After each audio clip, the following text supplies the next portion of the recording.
L'histoire commence alors que nous voyons un garçon faisant une fixette particulière des poupées Ina. Il est tombé amoureux de ces poupées et son grand-père lui dit qu'il les a fabriquées avec l'aide de ses collègues. À partir de ce jour, le jeune garçon nommé Wakana se mit à la fabrication de poupées Ina et cela le rendait très heureux. Un jour, son ami se déchaîne sur lui en lui disant qu'il le dégoûte car un homme n'est pas censé aimer une poupée. Soudain, une alarme sonne et le garçon se réveille et c'est ainsi que nous apprenons que c'était un rêve. Juste après son réveil, il contemple l'une de ses inventions, ce qui le rend heureux. Il descend ensuite l'escalier et va saluer son grand-père avec lequel il vit avant d'aller faire sa prière matinale. Son grand-père le réprimande pour passer trop de temps à créer des poupées et qu'il ne dort pas assez. Pour sa défense, il dit qu'il avait commencé une nouvelle poupée et son enthousiasme l'a poussé à rester debout tard la nuit. Malgré tous ses efforts, il reconnaît qu'il n'arrive pas encore à la cheville de son grand-père qui est dans le domaine depuis 48 ans. Alors il le rassure car il a encore du temps devant lui. Il lui demande s'il a réussi à se faire des amis à l'école, et cette question l'a surpris. Son papy sait qu'il a toujours été introverti donc il voulait savoir si sa situation avait un peu évolué. Il ment à son papy disant qu'il en a plein mais c'est qu'il n'arrive pas à se voir à cause de leur emploi du temps chargé, ce qui rassure son grand-père. Après son petit déjeuner, il se dirige vers l'école tout en marchant seul. Elle commence à ranger et Gojo lui demande ce qu'elle fait ici. Une fois en classe, les autres élèves discutent entre eux mais Wakana n'a aucun ami alors il reste seul. Il trouve que ce n'est pas important d'avoir des amis car son seul rêve est de devenir fabricant de poupées Ina. Donc il n'a pas le temps à accorder aux autres alors qu'il peut s'entraîner et admirer ses poupées. Il trouve cela triste mais il ne peut rien faire face à cette situation. En écoutant ses camarades de classe, il se rend compte qu'ils sont de différents mondes. Pour éviter de créer un malaise et de troubler l'harmonie, il décide de ne pas s'imposer. Alors qu'il est perdu dans ses pensées, soudain, une fille fait un saut en arrière et se cogne la tête contre le bureau de Gojo. Alors que ses amis s'inquiètent pour lui, elle dit qu'elle n'a rien de grave. Elle se tourne alors vers Gojo et lui demande s'il va bien et il confirme par oui. Elle remarque de l'encre sur son bras et commence à lui caresser le bras pensant que c'est une coupure, ce qui fait rougir notre gars. Il retire son bras et dit que ce n'est rien de grave, ce qui réjouit la fille qui part avec ses amis. Cet échange était une surprise pour Gojo qui ne s'attendait pas à cela. La fille se nomme Kitagawa Marine et Gojo fait remarquer qu'ils ne sont pas du même monde car elle est une fille joyeuse et qu'elle a plein d'amis. L'une de ses amies raconte comment Kitagawa a fait balader un gars qui essayait de la draguer mais qui a fini par se moquer d'elle car elle est une fan d'anime. Une autre de ses amies lui dit qu'elle aurait dû donner une autre chance au gars étant donné qu'il est mignon. Kitagawa se moque de sa beauté car elle n'aime pas les gars qui ont ce caractère. Elle ne trouve pas normal qu'un gars critique ce qu'elle met sur son sac du moment qu'elle lui plaît. Elle a trouvé que le gars est trop prétentieux et c'est déplaisant de se moquer du goût des autres. Gojo trouve que la façon de vivre de Kitagawa doit être très agréable. Après les cours, Gojo est de service de ménage de la classe alors que ses camarades lui demandent de s'occuper de leur ménage à leur place et il accepte. Cette situation ne lui convient pas mais pour éviter de le mettre mal à l'aise, il accepte leur demande. Alors qu'il se presse pour vite finir et rentrer, Kitagawa entre dans la salle, ce qui le surprend. Elle commence à ranger et Gojo lui demande ce qu'elle fait ici. Elle dit qu'elle est de corvée, ce soir mais qu'elle a dû faire un détour par les toilettes d'abord. Elle demande après les autres mais Gojo dit qu'ils sont partis à leur boulot mais Kitagawa lui dit qu'ils lui ont simplement refilé le sale boulot. Elle lui demande si cela ne le gêne pas et il confirme. Alors Kitagawa lui demande pourquoi il fait cela. Il dit qu'il compte sur lui mais Marine lui dit que ce n'est pas le cas car ils le prennent seulement pour leur larbin. Elle l'encourage à rester fidèle à ses émotions et à s'exprimer sincèrement sans craindre le jugement ou la critique. Cette interaction avec Kitagawa est un moment crucial pour Gojo. Cela remet en question son manque de confiance en lui et le pousse à réévaluer sa perspective en l'encourageant à embrasser son vrai moi. Kitagawa inspire Gojo à se libérer de son isolement auto-imposé et à surmonter ses insécurités. Elle l'aide à comprendre la valeur de l'authenticité et l'importance d'embrasser ses passions, quelles que soient les opinions externes ou les normes sociétales. Grâce à cette interaction, les paroles d'encouragement et de pouvoir de Kitagawa, Gojo trouve la confiance nécessaire pour partager son talent et son amour des poupées Ina avec les autres. Pendant cette période introspective, Gojo rencontre un problème avec sa machine à coudre, incitant son grand-père à suggérer d'en acheter une nouvelle. En attendant l'arrivée de la nouvelle machine, Gojo décide d'utiliser la machine à coudre disponible dans la salle de couture de son école. Gojo est surpris que la salle soit vide et il est très content de pouvoir confectionner un nouvel accoutrement pour sa poupée. Alors qu'il lui parle, soudain, Kitagawa entre dans la salle, ce qui engendre une atmosphère pesante. Choqué de la voir, Gojo laisse tomber par erreur sa poupée mais il fait un plongeon pour la rattraper. Alors qu'il est au sol, Kitagawa le fixe, ce qui le pousse à penser qu'elle va se moquer de lui. Cependant, au lieu de le ridiculiser ou de le rabaisser, elle exprime une véritable admiration pour ses compétences en couture. Cette manifestation inattendue de soutien de la part de Kitagawa laisse Gojo agréablement surpris. À ce moment-là, Kitagawa dévoile également un costume de cosplay qu'elle a créé avec diligence, inspiré par un personnage d'un jeu vidéo. Malheureusement, Gojo fait involontairement un commentaire critique sur le costume de cosplay de Kitagawa, ce qui la bouleverse profondément. Le commentaire, bien qu'involontaire, provoque du chagrin et des sentiments blessés. Il sert de rappel que même avec de bonnes intentions, des paroles imprudentes peuvent profondément et négativement affecter les autres. Ce retournement de situation met en lumière la complexité des interactions humaines et l'importance d'une communication réfléchie. Alors que Kitagawa avait encouragé et soutenu la passion de Gojo pour les poupées Ina, la critique involontaire de Gojo envers son costume de cosplay met en évidence sa vulnérabilité et son potentiel de croissance dans la compréhension et l'empathie envers les autres. C'est une leçon pour Gojo d'être conscient de l'impact que ses paroles peuvent avoir sur les autres, en particulier en ce qui concerne leurs expressions créatives et leurs efforts. Cependant, malgré la critique involontaire et la brève tension qui en découle, Kitagawa fait un pas courageux en avant. Elle demande à Gojo s'il serait prêt à créer un costume similaire pour elle, partageant à quel point le personnage de Shizukuro lui est profondément significatif. Kitagawa exprime sa confiance dans les compétences de Gojo et sa capacité à donner vie à sa vision de cosplay. Bien que Gojo n'ait jamais confectionné de vêtements pour de vraies personnes auparavant, il est touché par la demande de Kitagawa et par l'importance qu'elle revêt pour elle. Reconnaissant l'opportunité de sortir de sa zone de confort et de faire un impact positif dans la vie de Kitagawa, il accepte de l'aider et lui assure qu'il donnera le meilleur de lui-même. La décision de Gojo d'accepter ce défi inhabituel apporte un sentiment de joie et d'appréciation à Kitagawa. Elle est reconnaissante de sa volonté de la soutenir et est excitée à l'idée de voir son rêve de cosplay devenir réalité avec l'aide de Gojo. Ce moment met en lumière le pouvoir de la compréhension mutuelle, de l'empathie et de la volonté de prendre des risques. Malgré le manque d'expérience initiale de Gojo dans la confection de vêtements pour les gens, son désir sincère d'aider Kitagawa résonne avec elle, créant un lien de confiance et de collaboration. Cela met également en évidence la nature transformative de sortir de sa zone de confort alors que Gojo saisit l'occasion d'élargir ses compétences et de contribuer au bonheur de quelqu'un d'autre. Kitagawa se confie à Gojo à propos de son aspiration à se déguiser en Shizuku, un personnage féminin du jeu vidéo, Sexy Miracle Life 2, qui est classé comme un jeu érotique. Cette révélation laisse initialement Gojo perplexe et incertain quant à la manière de réagir. Cependant, Kitagawa explique ensuite sa conviction selon laquelle le genre ne devrait pas dicter la capacité de chacun à apprécier des activités et des hobbies. Elle souligne que n'importe qui, indépendamment des attentes ou des normes sociétales, peut apprécier et s'engager dans quelque chose qu'il trouve agréable. Finalement, Gojo commence à être d'accord avec la perspective de Kitagawa. Dans la foulée de leur conversation, Kitagawa offre à Gojo un manuel d'instructions sur la création de costumes de cosplay. En voyant le livre, Gojo se demande comment Kitagawa a pu rater son cosplay malgré toutes les instructions du livre. Après cela, Kitagawa remercie Gojo d'avoir accepté de l'aider. Le soir à la maison, le papy de Gojo l'informe de laisser la boutique fermée le lendemain et après son départ, Gojo pense qu'il a passé une journée pleine de surprises.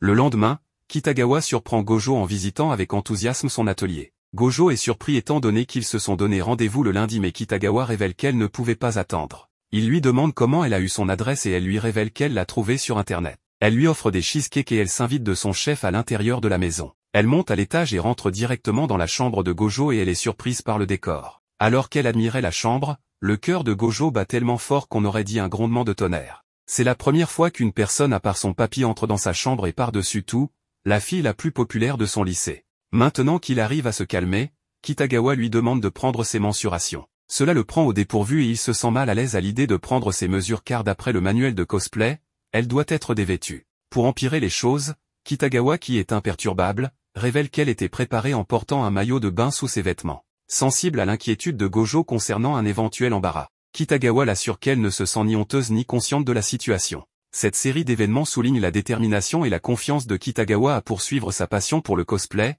quelles que soient les critiques ou les jugements potentiels. Cela remet en question les normes et attentes sociales, mettant en avant l'importance d'embrasser ses intérêts personnels sans honte ni inhibition. Gojo, initialement incertain, commence à reconnaître la force et l'authenticité dans le point de vue de Kitagawa, et finit par s'aligner sur sa perspective. Cette rencontre favorise une compréhension et une acceptation mutuelle plus profonde entre les deux personnages, ouvrant la voie à un partenariat collaboratif et solidaire pour donner vie à la vision de cosplay de Kitagawa. Malgré son malaise initial, Gojo se concentre sur la prise de mesures professionnelles pour Kitagawa, bien qu'il soit quelque peu troublé. Son courage est mis à l'épreuve lorsqu'il rencontre des difficultés pour mesurer avec précision son buste et son entrejambe. Mais il persévère et parvient finalement à obtenir toutes les mesures nécessaires pour poursuivre la création du costume de cosplay. Conscient de l'importance des références visuelles, Gojo demande à Kitagawa si elle dispose d'images ou d'illustrations représentant Shizuku qu'il pourrait utiliser comme référence.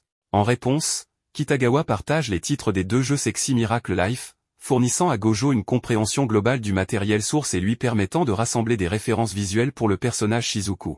En fournissant à Gojo les titres des jeux Sexy Miracle Life, Kitagawa lui fournit les ressources nécessaires pour se familiariser avec l'apparence et les caractéristiques de Shizuku, garantissant que le costume de cosplay final sera fidèle au matériel source. Dans l'ensemble, cet échange illustre le partenariat croissant et la collaboration entre Gojo et Kitagawa alors qu'ils travaillent ensemble pour donner vie à la vision de cosplay de Kitagawa. Cela souligne également l'importance d'une communication claire et d'une préparation approfondie dans le processus créatif, permettant à Gojo de produire un costume qui représente avec précision Shizuku des jeux Sexy Miracle Life. Plus tard dans la nuit, Gojo se lance dans la lecture des jeux Sexy Miracle Life comme moyen de mener des recherches pour le costume de cosplay qu'il crée pour Kitagawa. Cependant, cette décision déçoit son grand-père, qui exprime son mécontentement face à l'immersion de Gojo dans les jeux. Gojo cherche à approfondir sa compréhension des personnages, de leur design visuel et de leur représentation globale dans le récit des jeux. Il considère cette recherche comme un moyen de garantir l'exactitude et l'authenticité dans sa création de cosplay.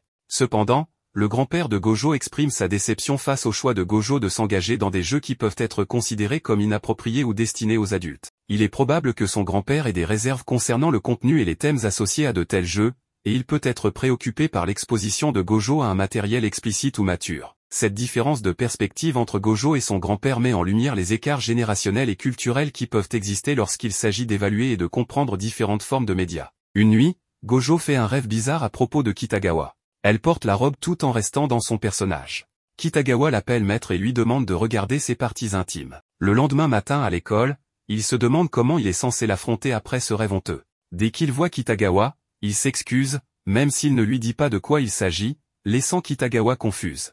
Quelques étudiants voient les deux discuter et commencent à chuchoter entre eux, se demandant s'ils sortent ensemble ou non. Il conclut alors qu'il n'y a aucun moyen qu'elle sorte avec lui. Les chuchotements affectent Gojo, qui commence à éviter Kitagawa. Chaque fois qu'elle essaie de l'approcher, il s'enfuit. Ce jour-là après l'école, quand Kitagawa prend finalement Gojo par surprise, elle l'invitait à faire du shopping avec elle. Il remarque que certains étudiants les voient ensemble, il décline donc poliment son invitation.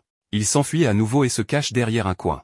Mais elle l'attrape rapidement et lui dit de s'exprimer s'il a un problème avec elle. Finalement, Gojo admet que les gens penseront qu'ils se connaissent s'ils les voient parler ensemble, donc il vaut mieux qu'ils ne se fassent pas voir ensemble. Kitagawa n'a pas de problème avec ça, et insiste sur le fait qu'ils sont déjà amis. Il mentionne que certains élèves spéculent sur le fait qu'ils sortent ensemble, et en retour, Kitagawa le taquine en demandant « Alors, pourquoi ne sortirions-nous pas ensemble ?»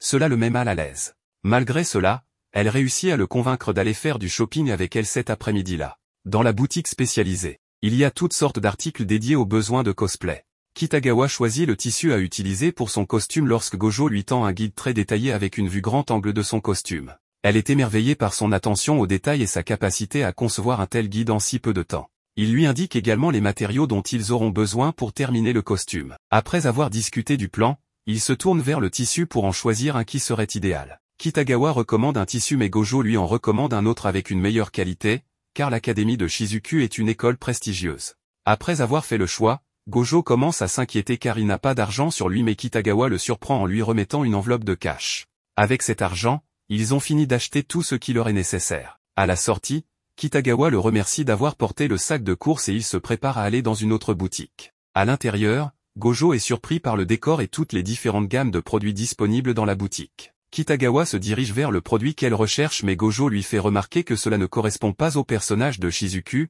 c'est ainsi qu'il découvre qu'elle n'a aucun sens du détail. Gojo a donné ses opinions honnêtes et ses suggestions sur les articles qu'il devrait acheter, et Kitagawa lui en est reconnaissante. Elle admet qu'elle choisit toujours les mauvaises choses, et que sans lui, elle serait dans le pétrin. Il ne leur reste plus qu'à acheter des jarretières et des bas.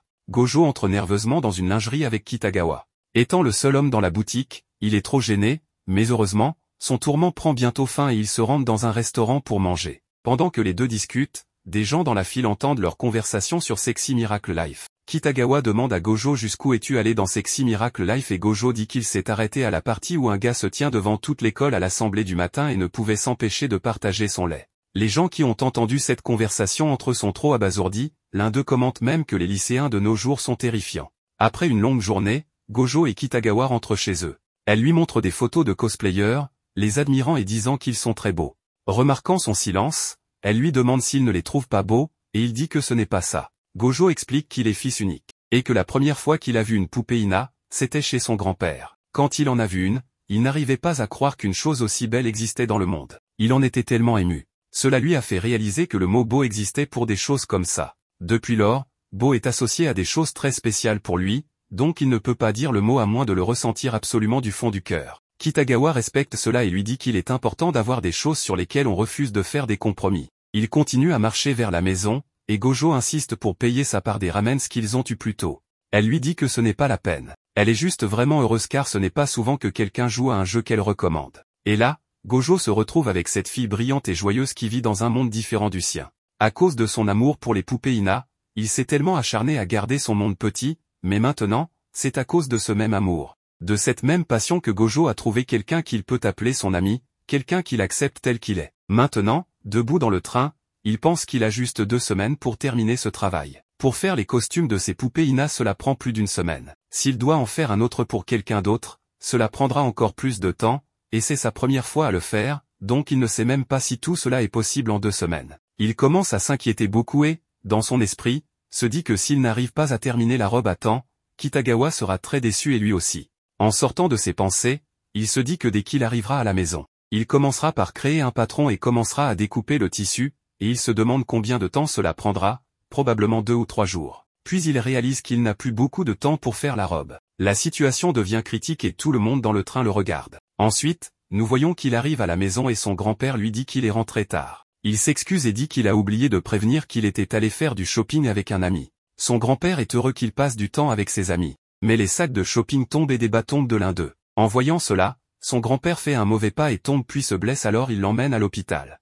Heureusement, son grand-père n'est pas gravement blessé. Ensuite, une cousine arrive à l'hôpital et demande à grand-père de venir avec elle car le médecin lui a conseillé de rester alité pendant 2 semaines. Le grand-père accepte et dit à l'enfant de ramener quelques vêtements de la maison pour lui. Le lendemain, à l'école, il raconte tout cela à Kitagawa, qui lui dit de ne pas hésiter à demander de l'aide si besoin et ils échangent leur numéro de téléphone. Cela fait 2 jours qu'il n'a pas travaillé sur la robe, et aujourd'hui, il doit absolument commencer. Il lit un avis sur le tableau de l'école qui annonce que les examens de fin de trimestre commencent la semaine prochaine. Cela l'inquiète encore plus car il doit trouver du temps pour étudier et aussi pour faire la robe de Kitagawa. La situation devient vraiment critique pour Gojo. Dans la scène suivante, nous le voyons dans son magasin lorsqu'il reçoit un appel d'un client. Ce client souhaite visiter le magasin le lendemain, car son ami, qui adore les poupées Ina, est venu de France et repartira bientôt. Malgré le fait que le magasin sera fermé jusqu'à samedi, Gojo accepte de le recevoir le lendemain. Complètement submergé, Gojo ne sait plus comment gérer toutes ses responsabilités simultanément. Pourtant, nous voyons qu'il parvient à étudier et à se rendre chez son cousin.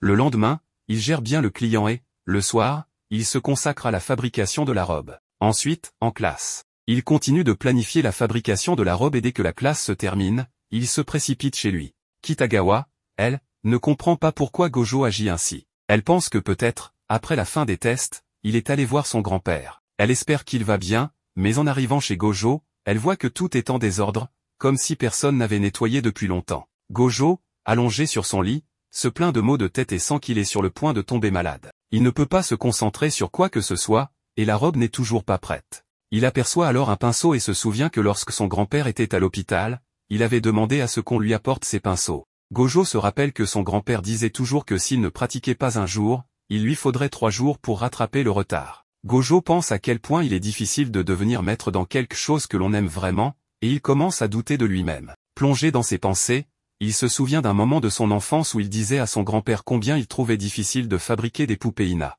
Son grand-père lui avait répondu en riant que bien sûr, c'était difficile, mais voir le sourire sur le visage des clients le motivait toujours. Il lui montrait des photos de clients heureux, notamment de petits-enfants souriant avec leurs poupées Ina. En se rappelant cela, Gojo pense à Kitagawa et à combien elle est excitée par ce cosplay.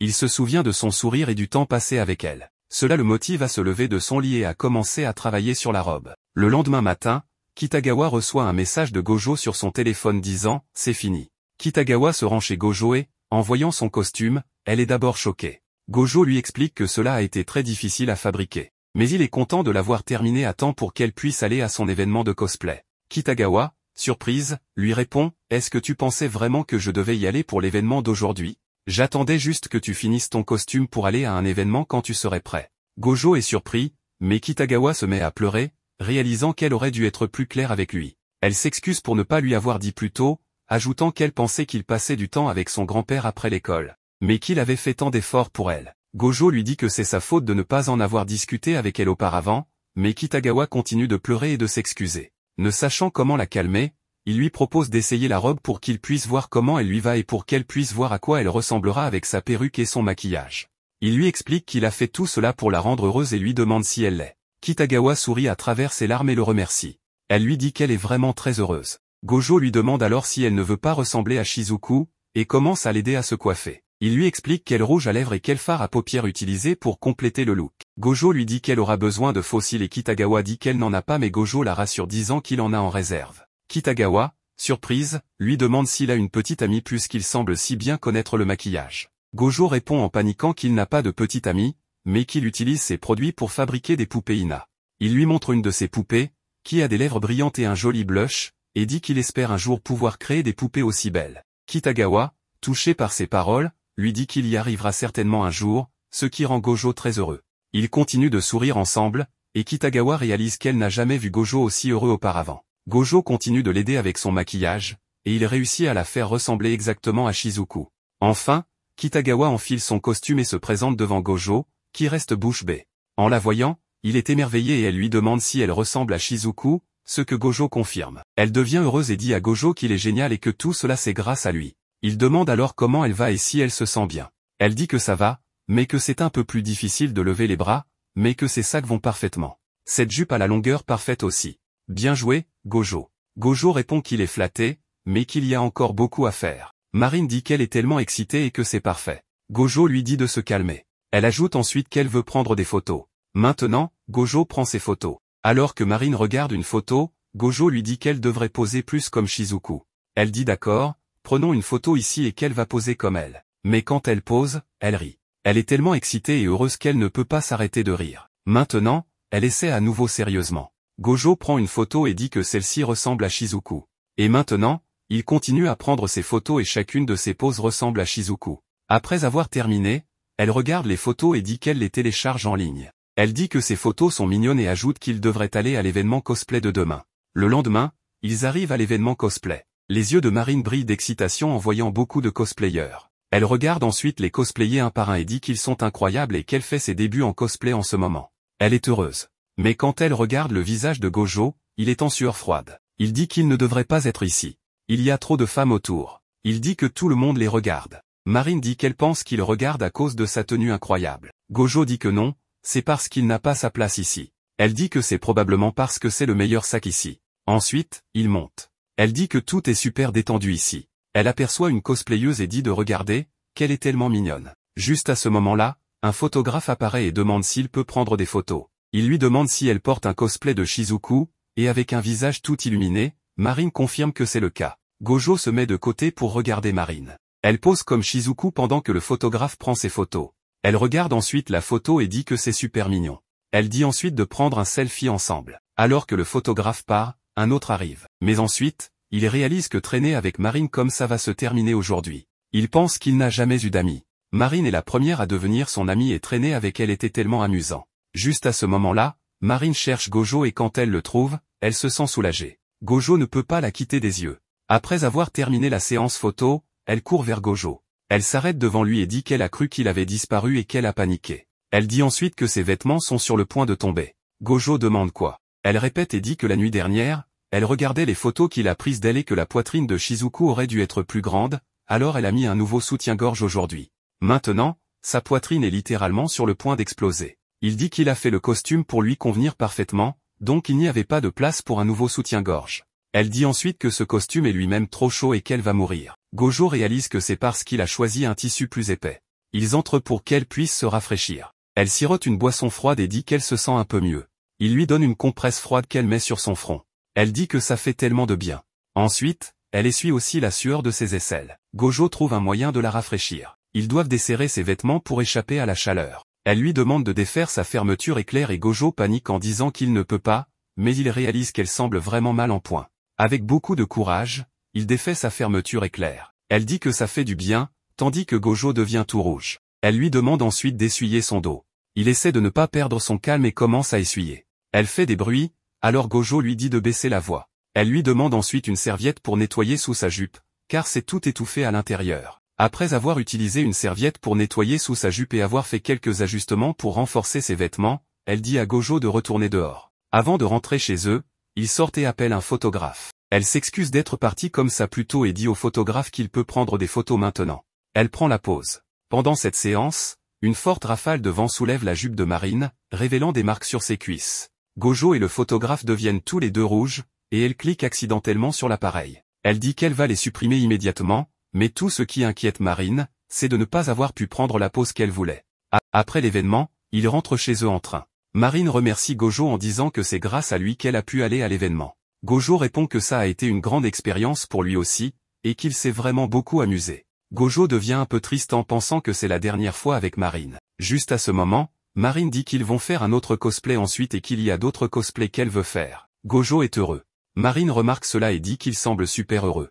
Gojo rougit et dit qu'il a hâte de continuer à travailler avec elle. Elle le regarde, puis rit en disant que oui, bien sûr. Ensuite, elle lui montre le cosplay qu'elle veut faire ensuite, mais voit que Gojo a l'air très somnole. Elle suggère qu'il fasse une sieste. Elle commence à parler de l'événement et dit qu'elle l'a beaucoup apprécié. Gojo essaie de l'écouter avec ses yeux endormis. Il la regarde et se rappelle d'elle dans le cosplay de Shizuku. Il dit qu'elle était très belle aujourd'hui. Se rappelant que Gojo n'utilise le mot belle que pour des choses très spéciales associées à lui, cette réalisation stupéfie Marine et elle devient rouge. Après être arrivé chez Gojo, il décide de laver la perruque et le costume de Kitagawa. Il lit le manuel et verse l'adoucissant dans l'eau. Kitagawa suit les instructions et lave doucement la perruque avec ses mains pendant qu'il lit les étapes suivantes. Elle le regarde et ne peut pas détacher ses yeux de lui, le trouvant si mignon qu'elle en est toute rougie. Pendant ce temps, en ramenant son grand-père chez lui, la cousine de Gojo apprend comment il s'est blessé. Elle commente qu'il n'est pas inhabituel pour un lycéen comme Gojo d'avoir des bas de femme. Son grand-père répond qu'il voit bien cela. En arrivant à la maison,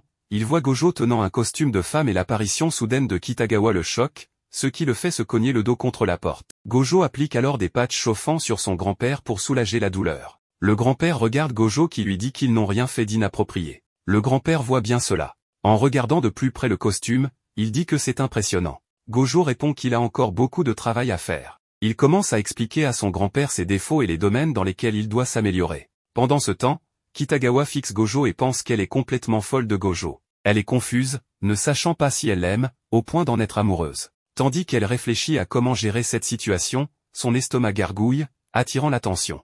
Gojo remarque qu'elle a faim. Kitagawa rougit et souhaite disparaître de honte. Il lui propose de rester dîner avec eux. Plus tard, ils s'assoient ensemble pour dîner. Kitagawa prend une bouchée et dit que c'est délicieux. Elle ajoute que c'est incroyable, qu'il sait même cuisiner. Gojo répond que, depuis que ses parents sont partis, il fait toute la cuisine. Kitagawa dit que, comme elle, sa mère est morte de maladie et son père est en déplacement pour le travail, donc elle vit seule. Le grand-père demande si elle mange correctement. Elle montre une photo en disant qu'elle achète surtout des plats dans les magasins de proximité car elle travaille à temps partiel et n'a pas beaucoup de temps pour cuisiner. Ils sont choqués par l'alimentation peu saine qu'elle a. Le grand-père lui demande si elle est sûre que son corps tient le coup.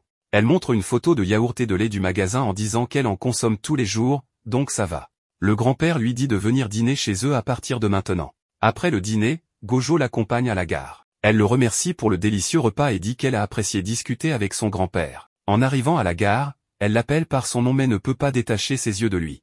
Elle lui dit à demain et s'enfuit en agitant la main. Dans le train, elle se rappelle Gojo expliquant à son grand-père qu'ils n'ont rien fait d'inapproprié et se demande ce qu'ils auraient fait si cela avait été le cas et si elle lui disait ce qu'elle ressent pour lui. Un jour de pluie, on voit une fille courir tandis que le grand-père marche vers la porte en se demandant pourquoi il doit pleuvoir quand il décide de sortir. Il voit la fille prendre refuge devant leur boutique. Il va ouvrir la porte et l'appelle pour savoir si elle va bien.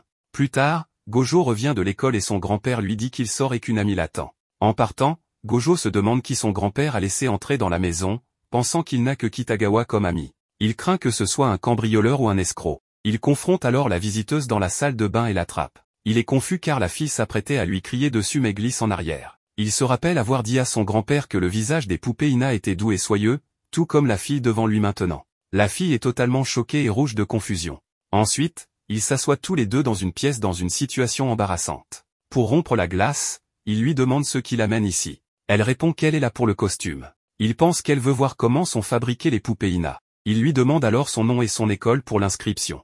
Elle répond qu'elle s'appelle Sajuna Inui et qu'elle est en 2e année de lycée. Gojo est stupéfait de découvrir qu'elle est plus âgée que lui. Il décide alors de lui faire visiter l'atelier, pensant qu'elle veut voir les tenues des poupées Ina. Cela le rend heureux de voir des gens s'intéresser aux poupées. Elle demande pourquoi les poupées sont sans tête, et Gojo explique que les têtes sont gardées séparément et assemblées plus tard. Elle admire ensuite le kimono d'une autre poupée et loue leur beauté. Gojo dit qu'elles sont toutes belles et lui montre d'autres poupées, mais la fille le saisit et demande pourquoi il regarde des poupées. Elle lui montre le cosplay de Kitagawa et lui demande si c'est lui qui l'a fait, puis elle lui demande de lui en faire un.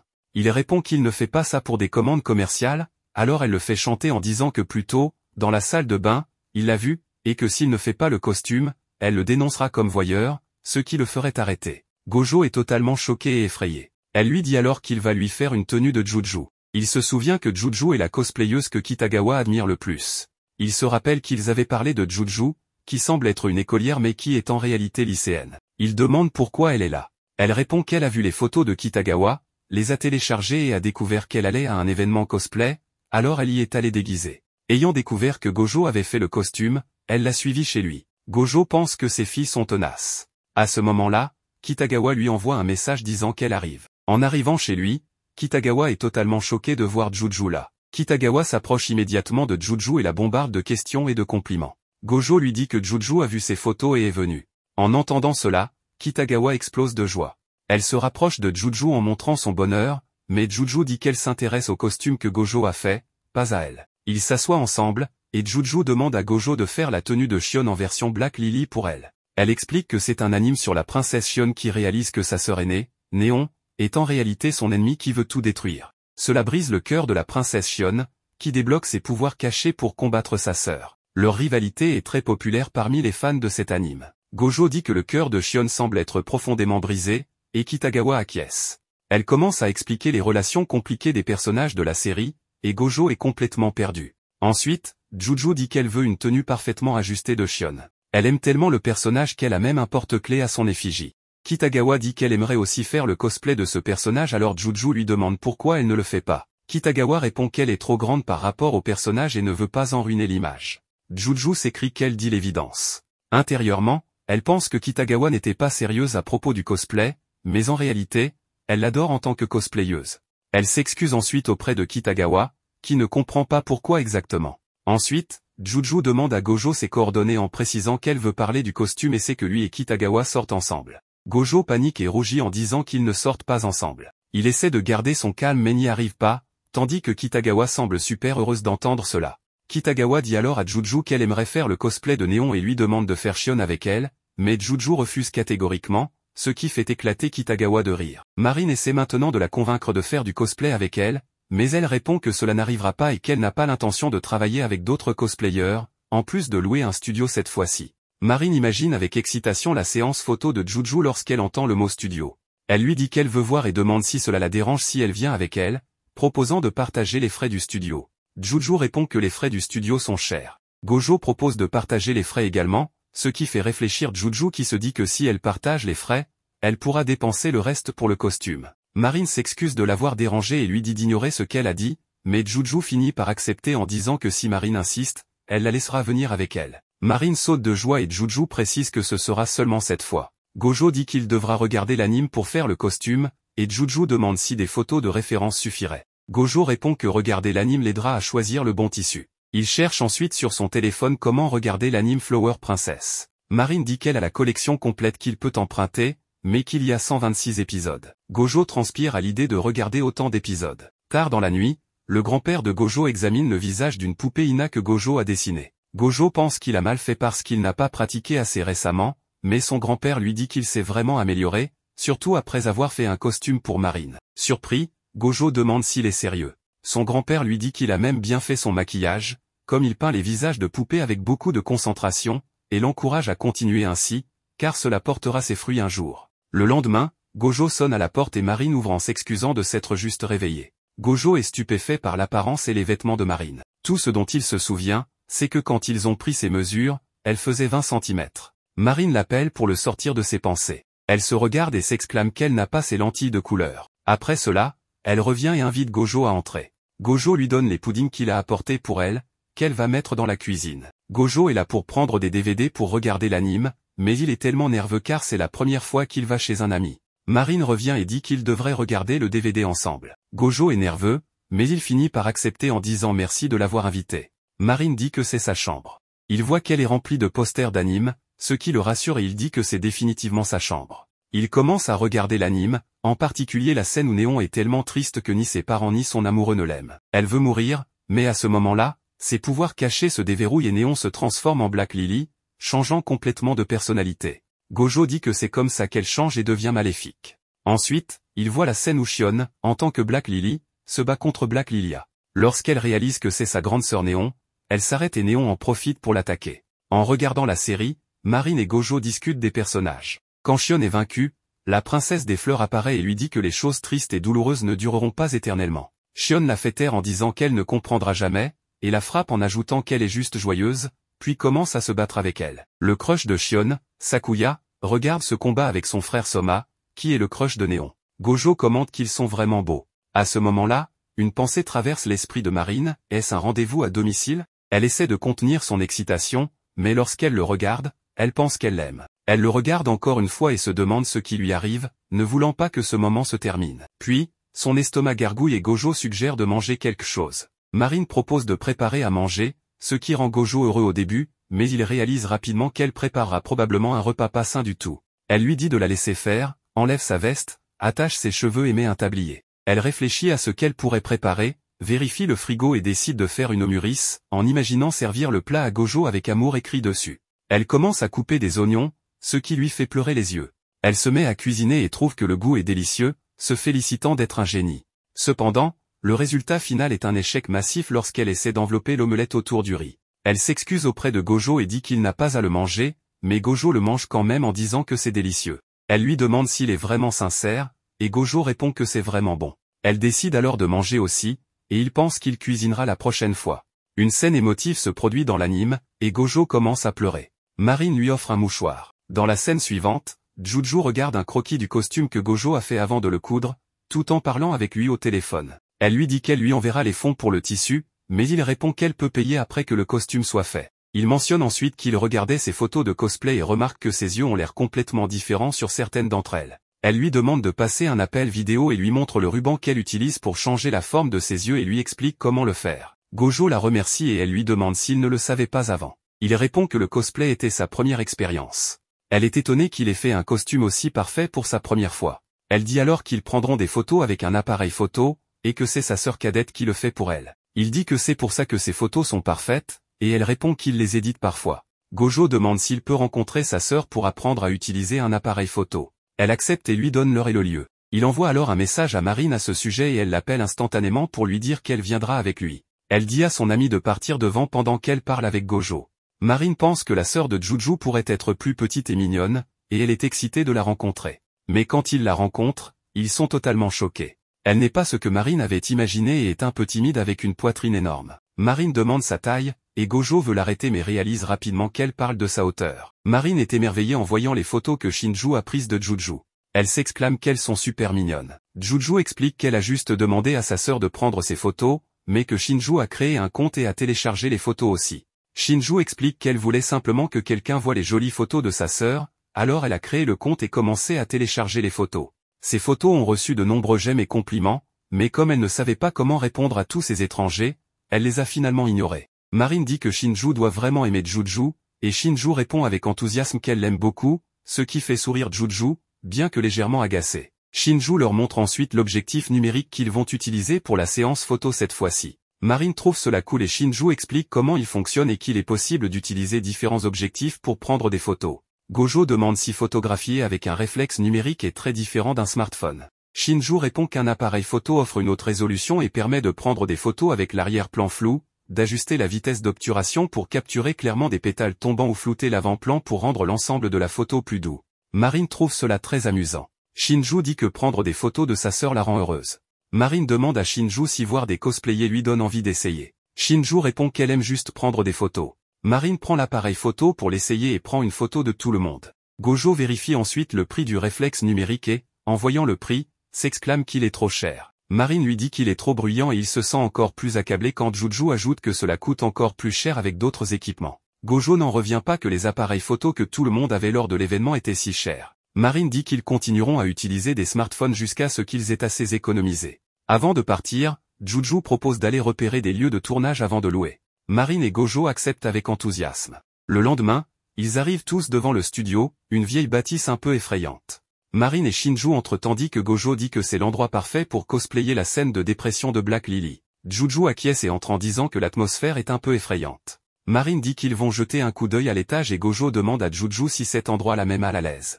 Elle entre hésitante en disant que ce n'est pas du tout vrai. Marine observe l'endroit et remarque qu'il est un peu sombre, mais Shinju lui dit qu'ils ont un flash, donc ils seront bien. Elle lui explique ensuite comment le flash aide lors des prises de vue et Marine trouve cela incroyable. Pendant ce temps, Gojo regarde par la fenêtre et remarque qu'il pleut beaucoup.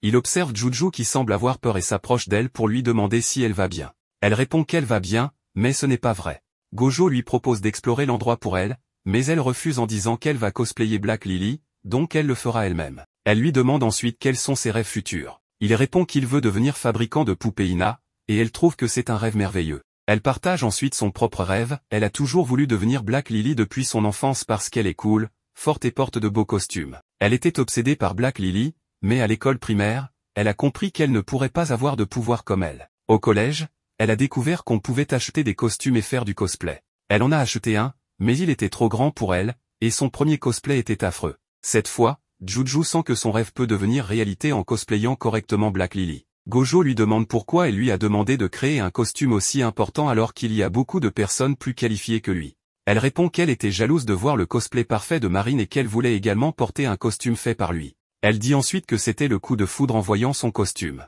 Cela rappelle à Gojo un souvenir d'enfance lorsqu'il a vu des poupées Ina pour la première fois et a dit qu'elles étaient magnifiques. Son grand-père a ri et a dit qu'il faisait ses beautés pour que les gens tombent amoureux au premier regard. Gojo lui a alors dit qu'il voulait être comme lui. Son grand-père lui a répondu qu'il le deviendrait avec un peu de pratique. Des larmes aux yeux, Gojo réalise combien son grand-père était heureux. Mais cette scène effraie Juju. Elle essaie de l'arrêter alors qu'il s'approche, mais il lui prend les mains en disant merci d'apprécier son travail. C'est la première fois qu'un garçon lui tient la main, ce qui l'a fait s'évanouir. Quelques jours plus tard, c'était le dernier jour de l'examen. Marine propose à Gojo d'aller à la plage. Ils se retrouvent à la plage et Marine savoure son burger quand Gojo lui demande s'ils sont venus pour prendre des photos. Marine répond que non, elle veut juste se détendre après les examens finaux. Gojo réalise que Marine est toujours ainsi. Elle demande des frites, mais un faucon lui vole son burger. Il continue à marcher, mais l'oiseau les suit. Elle suggère de manger ailleurs en regardant l'océan pour voir si l'oiseau vole encore leur nourriture. Gojo jette des frites à l'oiseau, disant qu'ils ont encore un burger. Marine rit. Il s'assoit près de l'océan et Gojo lui tend un burger qu'elle partage avec lui. Gojo dit que cette brise est agréable, et Marine répond que oui. Elle décide de tremper ses pieds dans l'eau. Gojo la regarde, pensant à quel point elle est libre. Il rougit en voyant sous sa jupe. Elle s'amuse dans l'eau et l'appelle à la rejoindre. Gojo enlève ses chaussures et entre dans l'eau, disant que ses pieds s'enfoncent dans le sable. Marine lui dit qu'il est trop nerveux. Gojo se souvient du plaisir qu'il a eu à dessiner des visages de poupées Ina et dit qu'il n'a jamais pensé à faire autre chose. Il n'est jamais allé à des endroits comme celui-ci. Il dit que la plage est magnifique et Marine le regarde fixement. Elle propose qu'ils aillent dans plein d'endroits ensemble pendant les vacances d'été, juste tous les deux.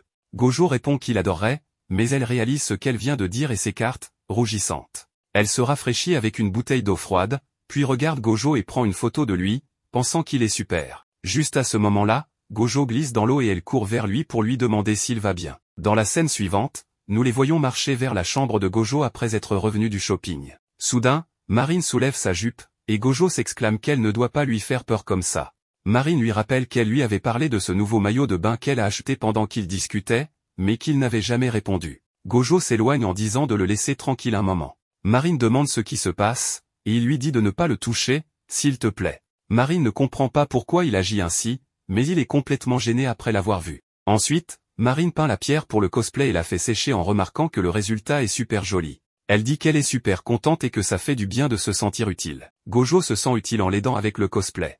À ce moment-là, Marine commence à enlever ses vêtements en disant qu'elle veut essayer la tenue. Gojo se retourne en lui demandant de ne pas le faire devant lui, mais elle est complètement consternée quand elle réalise qu'elle porte les mauvais sous-vêtements et devient rouge de honte. Ensuite, nous voyons Marine émerveillée de voir Juju dans sa tenue, affirmant qu'elle lui va parfaitement, mais que la jupe pourrait être un peu plus bouffante. Gojo propose peut-être d'utiliser du fil de fer. Il parle ensuite beaucoup de sa tenue, et quand Gojo demande à Marine, elle ne sait pas grand-chose mais essaie de complimenter la tenue avec les seuls mots qu'elle connaît, mignonne, incroyable, super incroyable, méga incroyable. Juju lui dit qu'elle n'a pas besoin de se forcer. Maintenant, Gojo commence sa transformation en lui attachant les cheveux.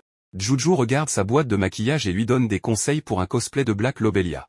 Gojo dit qu'ils peuvent utiliser ce ruban pour changer la forme des yeux, et il le place près de ses yeux. Après avoir terminé son maquillage, Gojo lui donne un miroir. Marine se regarde et demande si son visage a toujours ressemblé à celui de Black Lobelia. Juju lui répond que non, que c'est à cause du maquillage et de la perruque. Marine se sent si heureuse qu'elle commence à taper sur Gojo, mais sa joie se transforme en tristesse lorsqu'il commence à pleuvoir fortement. Juju dit que les orages soudains sont courants à cette époque de l'année. Au studio, elle regarde Marine et lui dit qu'elle adore son costume de Black Lobelia. Marine répond qu'elle l'adore aussi. Elle demande alors timidement si elles peuvent prendre une photo ensemble. Juju accepte et Marine prend un selfie. Elle la remercie ensuite pour avoir pris la photo avec elle. À ce moment-là, Gojo apparaît et elles sont choquées. Ensuite, nous voyons un flashback où Juju s'évanouit après que Gojo l'ait tenue.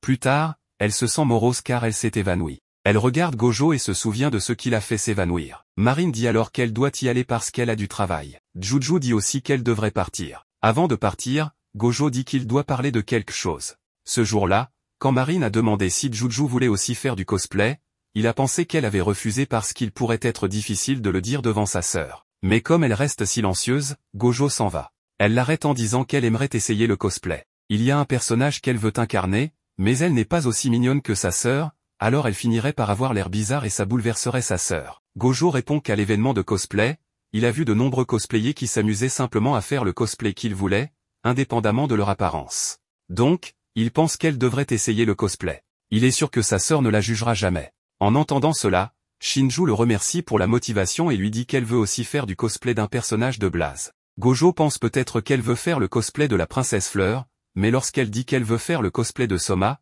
il est choqué. Elle explique que, chaque fois que sa sœur est en difficulté, Somonin est toujours là pour l'aider. Il lui rappelle tellement sa sœur, mais elle n'a pas assez d'argent pour acheter un costume. Gojo réalise avec surprise que le cosplay est vraiment un passe-temps coûteux, mais il décide de l'aider et lui dit qu'il trouvera une solution. Le lendemain, Gojo dit à Shinju qu'elle peut porter son uniforme, car il a la même tenue. Shinju répond qu'elle s'en souvient. Elle essaie ensuite l'uniforme chez Gojo. Pendant qu'il attend, il se demande si l'uniforme serait trop large pour Marine. Il entre et est choqué de voir que c'est tellement serré que le bouton se casse et s'envole. Gojo remet le bouton sur la chemise et il parle de la façon dont l'uniforme va, sauf au niveau de la poitrine. Gojo réfléchit à comment faire ressortir moins sa poitrine pour lui donner une apparence masculine. Il a alors l'idée d'essayer un sarashi pour donner un look plus uniforme. Pendant que Gojo attend dehors, Shinju se bande la poitrine, mais une fois terminée, elle dit qu'elle a toujours un look féminin à cause de sa poitrine, alors que Soma a un look athlétique. Gojo cherche sur internet et trouve un platisseur de poitrine avec des crochets. Il pense que c'est cher, mais ce n'est pas du tout le cas. Gojo dit que cela aidera. Il essaie de prendre ses mesures, mais l'écrase accidentellement. Le lendemain, il apporte la perruque pour son costume et se prépare à la couper. Shinju pense qu'il est si confiant à ce sujet, mais il avoue que c'est stressant et difficile de couper quand il sait qu'il ne peut pas se tromper. Elle rit mais s'excuse rapidement. Gojo pense à Marine, toujours si confiante et n'hésitant jamais à faire ce qu'elle veut. En se rappelant cela, il dit qu'il va maintenant couper. Après cela, il lui dit qu'il a aussi acheté du maquillage pour elle et commence à la maquiller. De retour au présent, elle se tient devant Juju, qui est émerveillé de la voir. Elle ressemble exactement à Soma. Marine dit qu'elle est incroyable. Gojo demande si c'est bien et elle répond émotionnellement que oui. Marine est tellement excitée de la voir en Soma, qu'elle demande un selfie, et ils prennent tous un selfie ensemble. Ensuite, nous les voyons prendre des photos de Juju en Black Lily. Elle paraît tellement impressionnante à Gojo, qui voit Shinju prendre des photos. Shinju dit alors à Marine que c'est son tour. Elle décide de recréer la scène de Black Lobelia et Black Lily. Marine s'approche de Juju, et soudain, les yeux de Juju s'écarquillent en voyant Marine en Black Lobelia, elle agit exactement comme elle. Elle lui tient le visage avec un air sérieux, mais Gojo crie à Marine d'arrêter. Black Lobelia a toujours un visage triste. Cependant, Marine ne peut pas s'arrêter et sourit en disant que Juju, tu es l'incarnation de la mignonnerie que je peux supporter, puis elle s'éloigne en disant qu'elle s'amuse beaucoup. Alors que Shinju continue de prendre des photos de Marine, Juju parle avec Gojo et le remercie pour ce qu'il a fait pour Shinju. Elle lui dit qu'elle paiera pour tout ce que ça a coûté, car Shinju n'a probablement aucune idée des dépenses engagées pour ses matériaux de cosplay. Gojo répond que ce n'est pas grave, mais Juju insiste en disant qu'il doit être sérieux quand il s'agit d'argent. Elle dit qu'elle ne savait pas que Shinju voulait faire du cosplay, et Gojo répond que parfois, il faut beaucoup de courage pour dire ce que l'on aime. Juju pense que Gojo a fait tellement pour sa sœur et le trouve merveilleux. Gojo se tourne et demande si elle a dit quelque chose, mais elle répond que non. La scène se déplace vers Marine, tandis que Shinju continue de prendre ses photos. Marine ressemble totalement à Black Lobelia. Shinju dit alors qu'elle a obtenu la meilleure photo de Marine. Soudain, Marine entend un bruit et remarque que la poitrine de Shinju devient plus grande, et les supports de sa poitrine se brisent. Plus tard, chez elle, elle regarde leurs photos. Juju regarde une des plus belles photos de Marine et pense que ce ne sont pas seulement les tenues de Gojo dont elle est tombée amoureuse au premier regard. Maintenant, elle regarde le cosplay de Shinju qui demande si son cosplay était trop bizarre. Juju répond que non, c'est un cosplay qu'elle ne pourrait jamais réussir. Shinju crie fort et Juju demande ce qui se passe. Shinju dit qu'elle trouve que Juju est belle dans chaque cosplay. Juju répond que la tenue de Soma nécessitait quelqu'un de plus grand, et qu'elle est jalouse de Shinju. Shinju dit qu'elle veut aussi être une cosplayeuse, ce qui rend Juju très heureuse. Elle commence à regarder les photos à nouveau, et Shinju regarde Gojo et rougit. Ensuite, elle partage la photo avec lui. Pendant qu'il regarde les photos, il parle avec Marine qui lui demande de lui envoyer les photos si Juju les a partagées avec lui. Pendant qu'elle regarde l'anime Princess Flowers en lui parlant, elle lui dit qu'elle apprécie vraiment qu'il ait aidé Shinju. Gojo dit qu'il a senti qu'elle voulait faire du cosplay, alors il l'a aidé. Marine demande à Gojo s'il veut aussi faire du cosplay, et il répond que non. Elle regarde ensuite une scène de Jewel Neon, un personnage se transformant en Black Lobelia, et réalise qu'elle a oublié d'apporter le bijou au studio. Quelques jours plus tard, Gojo se repose car l'été a commencé. Il regarde le nouveau costume de cosplay qu'il a fait et se souvient d'un flashback où Gilet ouvre le bar. On voit une femme aux cheveux blancs, il enlève sa muselière et elle hurle avec des dents pointues, le personnage est Veronica. On découvre qu'il regarde un autre anime. Marine dit que son corps bronzé, ses dents pointues et son regard dégoûté la font l'adorer. Gojo dit qu'il peut rapidement faire son costume pour le cosplay. Maintenant, dans le présent, il pense qu'il a vraiment fait ce costume plus rapidement que les autres. À ce moment-là, Marine appelle qu'elle est là et Gojo va ouvrir la porte. Il est complètement choqué de voir son corps bronzé, exactement comme celui de Veronica. Il lui demande comment elle a obtenu ce bronzage. Elle répond qu'elle l'a fait pour Veronica. Gojo s'exclame qu'elle n'avait pas besoin de le faire. Elle lui demande ensuite si elle peut prendre une douche et lui dit qu'elle a appliqué du fond de teint sur son corps, qu'elle ne s'est pas brûlée au soleil. Gojo ferme la porte de la salle de bain et Marine se déshabille en disant que c'est tout en sueur. Gojo dit qu'il laisse ses vêtements dehors pour qu'elle puisse les porter après la douche. Marine boit du cola et dit que c'est tellement agréable. Gojo pense qu'elle porte ses vêtements et se sent mal à l'aise. Marine lui demande pourquoi il rougit et il essaie de cacher son visage. Elle lui montre ensuite le fond de teint bronzant qu'elle a acheté pour le maquillage du cosplay de Veronica, ainsi que les chaînes pour le cosplay. Elle a même acheté du papier peint pour aider à recréer la scène, mais elle n'a pas trouvé de dents. Gojo dit qu'il a acheté de faux ongles qui peuvent être utilisés comme des dents. Marine les porte instantanément et lui demande comment elle est. Gojo dit qu'elle est incroyable. Elle dit ensuite qu'elle va maintenant se préparer et remonte son t-shirt pour appliquer le fond de teint. Gojo rougit en la voyant et elle lui demande s'il a un coup de chaleur, car il est rouge. Il essaie de se lever pour lui apporter de l'eau, mais avec les chaînes, elle tombe et se cogne la tête contre le mur. Elle est blessée et ne peut pas porter sa perruque, donc le cosplay est reporté. Ensuite, ils sortent et entrent dans un magasin de vêtements pour hommes. Elle dit qu'ils vont lui acheter des vêtements. Ils entrent et elle lui demande d'essayer une chemise. Elle attend dehors pendant qu'il se change. Un vendeur la regarde et pense qu'elle est sexy, en supposant que le gars à l'intérieur doit être son petit ami. Mais quand Gojo sort, le vendeur pense qu'il ne veut plus vivre en le voyant. Il part en disant que s'ils ont besoin d'aide, ils peuvent demander. Gojo continue d'essayer la nouvelle chemise et Marine le regarde. En voyant cela, elle pense qu'elle l'aime dans chaque tenue. Gojo dit qu'il ne porte pas ce genre de chemise. Elle lui dit alors d'essayer un t-shirt simple. Elle en prend un pour elle-même en pensant qu'elle pourra lui correspondre. Elle sort en le portant, mais Gojo est figé. Après avoir essayé quelques vêtements, elle dit qu'elle a faim, alors ils vont manger et s'amusent beaucoup. En sortant, Marine demande quand ils vont faire le cosplay de Veronica. Gojo répond qu'il devra passer. Elle demande pourquoi. Il explique que par rapport aux autres tenues, la quantité de tissu est bien moindre et qu'il ne pourra pas regarder. En entendant cela, Marine commence soudainement à le frapper en disant qu'elle s'est tellement inquiétée en pensant à une raison sérieuse. Elle fait une grimace et dit qu'elle comprend sa préoccupation, qu'elle le fera elle-même à la maison. Gojo dit maladroitement d'accord. Marine le regarde, lui prend la main et lui demande s'il veut qu'elle lui envoie une photo d'elle portant la tenue. Gojo s'affole en rougissant, et elle dit qu'elle plaisante. Maintenant que l'été est arrivé, Marine dit qu'il fait trop chaud, alors qu'ils se tiennent sur le bord de la route. Ils entrent ensuite dans un manga café, décidant d'y passer du temps et de boire du cola, mais Gojo est tout rouge parce qu'ils sont assis trop près l'un de l'autre. Marine mentionne que ces sièges sont tellement confortables en se penchant en avant pour vérifier le menu. Gojo pense qu'ils sont très proches et se demande pourquoi cette pièce est si petite, mais il est ensuite choqué de voir que sur le menu de repas il y a des plats avec une taille XL. Ensuite, elle lui montre un manga populaire en disant que c'est le best-seller. Elle le lui donne et lui raconte l'histoire du protagoniste Kaname qui reste éveillé toute la nuit à écrire des romans, et la mignonne diablesse Lise essaie de le faire dormir. Elle explique qu'elle aime les couettes de Lise, car elles ressemblent à celles de Juju, ce qui est mignon. Marine exprime son désir de faire du cosplay en tant que Lise. Gojo lui répond qu'elle devrait le faire. Elle réplique qu'elle ne pense pas qu'elle serait mignonne avec des couettes, mais Gojo affirme qu'il pense que ça lui irait vraiment bien. Elle rougit en entendant cela. Gojo ajoute qu'il pense qu'elle devrait vraiment faire ce cosplay. Marine veut dire quelque chose mais n'y parvient pas, puis elle dit peut-être qu'elle va le faire. Il lui demande ensuite des détails sur le personnage et elle lui explique que Lise est un genre de démon qui fait rêver les hommes de façon perverse puis les tue. Gojo trouve cela assez perturbant. Elle répond que c'est super paisible et qu'il comprendra en lisant le manga. Il commence à le lire, et Lise chante une berceuse pour faire dormir Kaname. Elle n'arrive pas à le faire dormir et finit par s'endormir elle-même. Le lendemain, il lui donne du chocolat et elle est ravie. En lisant le manga, Gojo ressent une très bonne sensation. Après cela, Marine dit qu'elle va aller chercher des trucs. Pendant ce temps, Gojo regarde le personnage et pense que les dessins sont tellement simplifiés qu'il n'a aucune idée de l'apparence du costume, contrairement aux autres costumes qu'il a fait. Il décide de devoir y réfléchir lui-même. Après avoir passé du temps dans le café, Marine dit qu'elle s'est beaucoup amusée. Gojo exprime son désir de s'arrêter à la librairie pour acheter des mangas.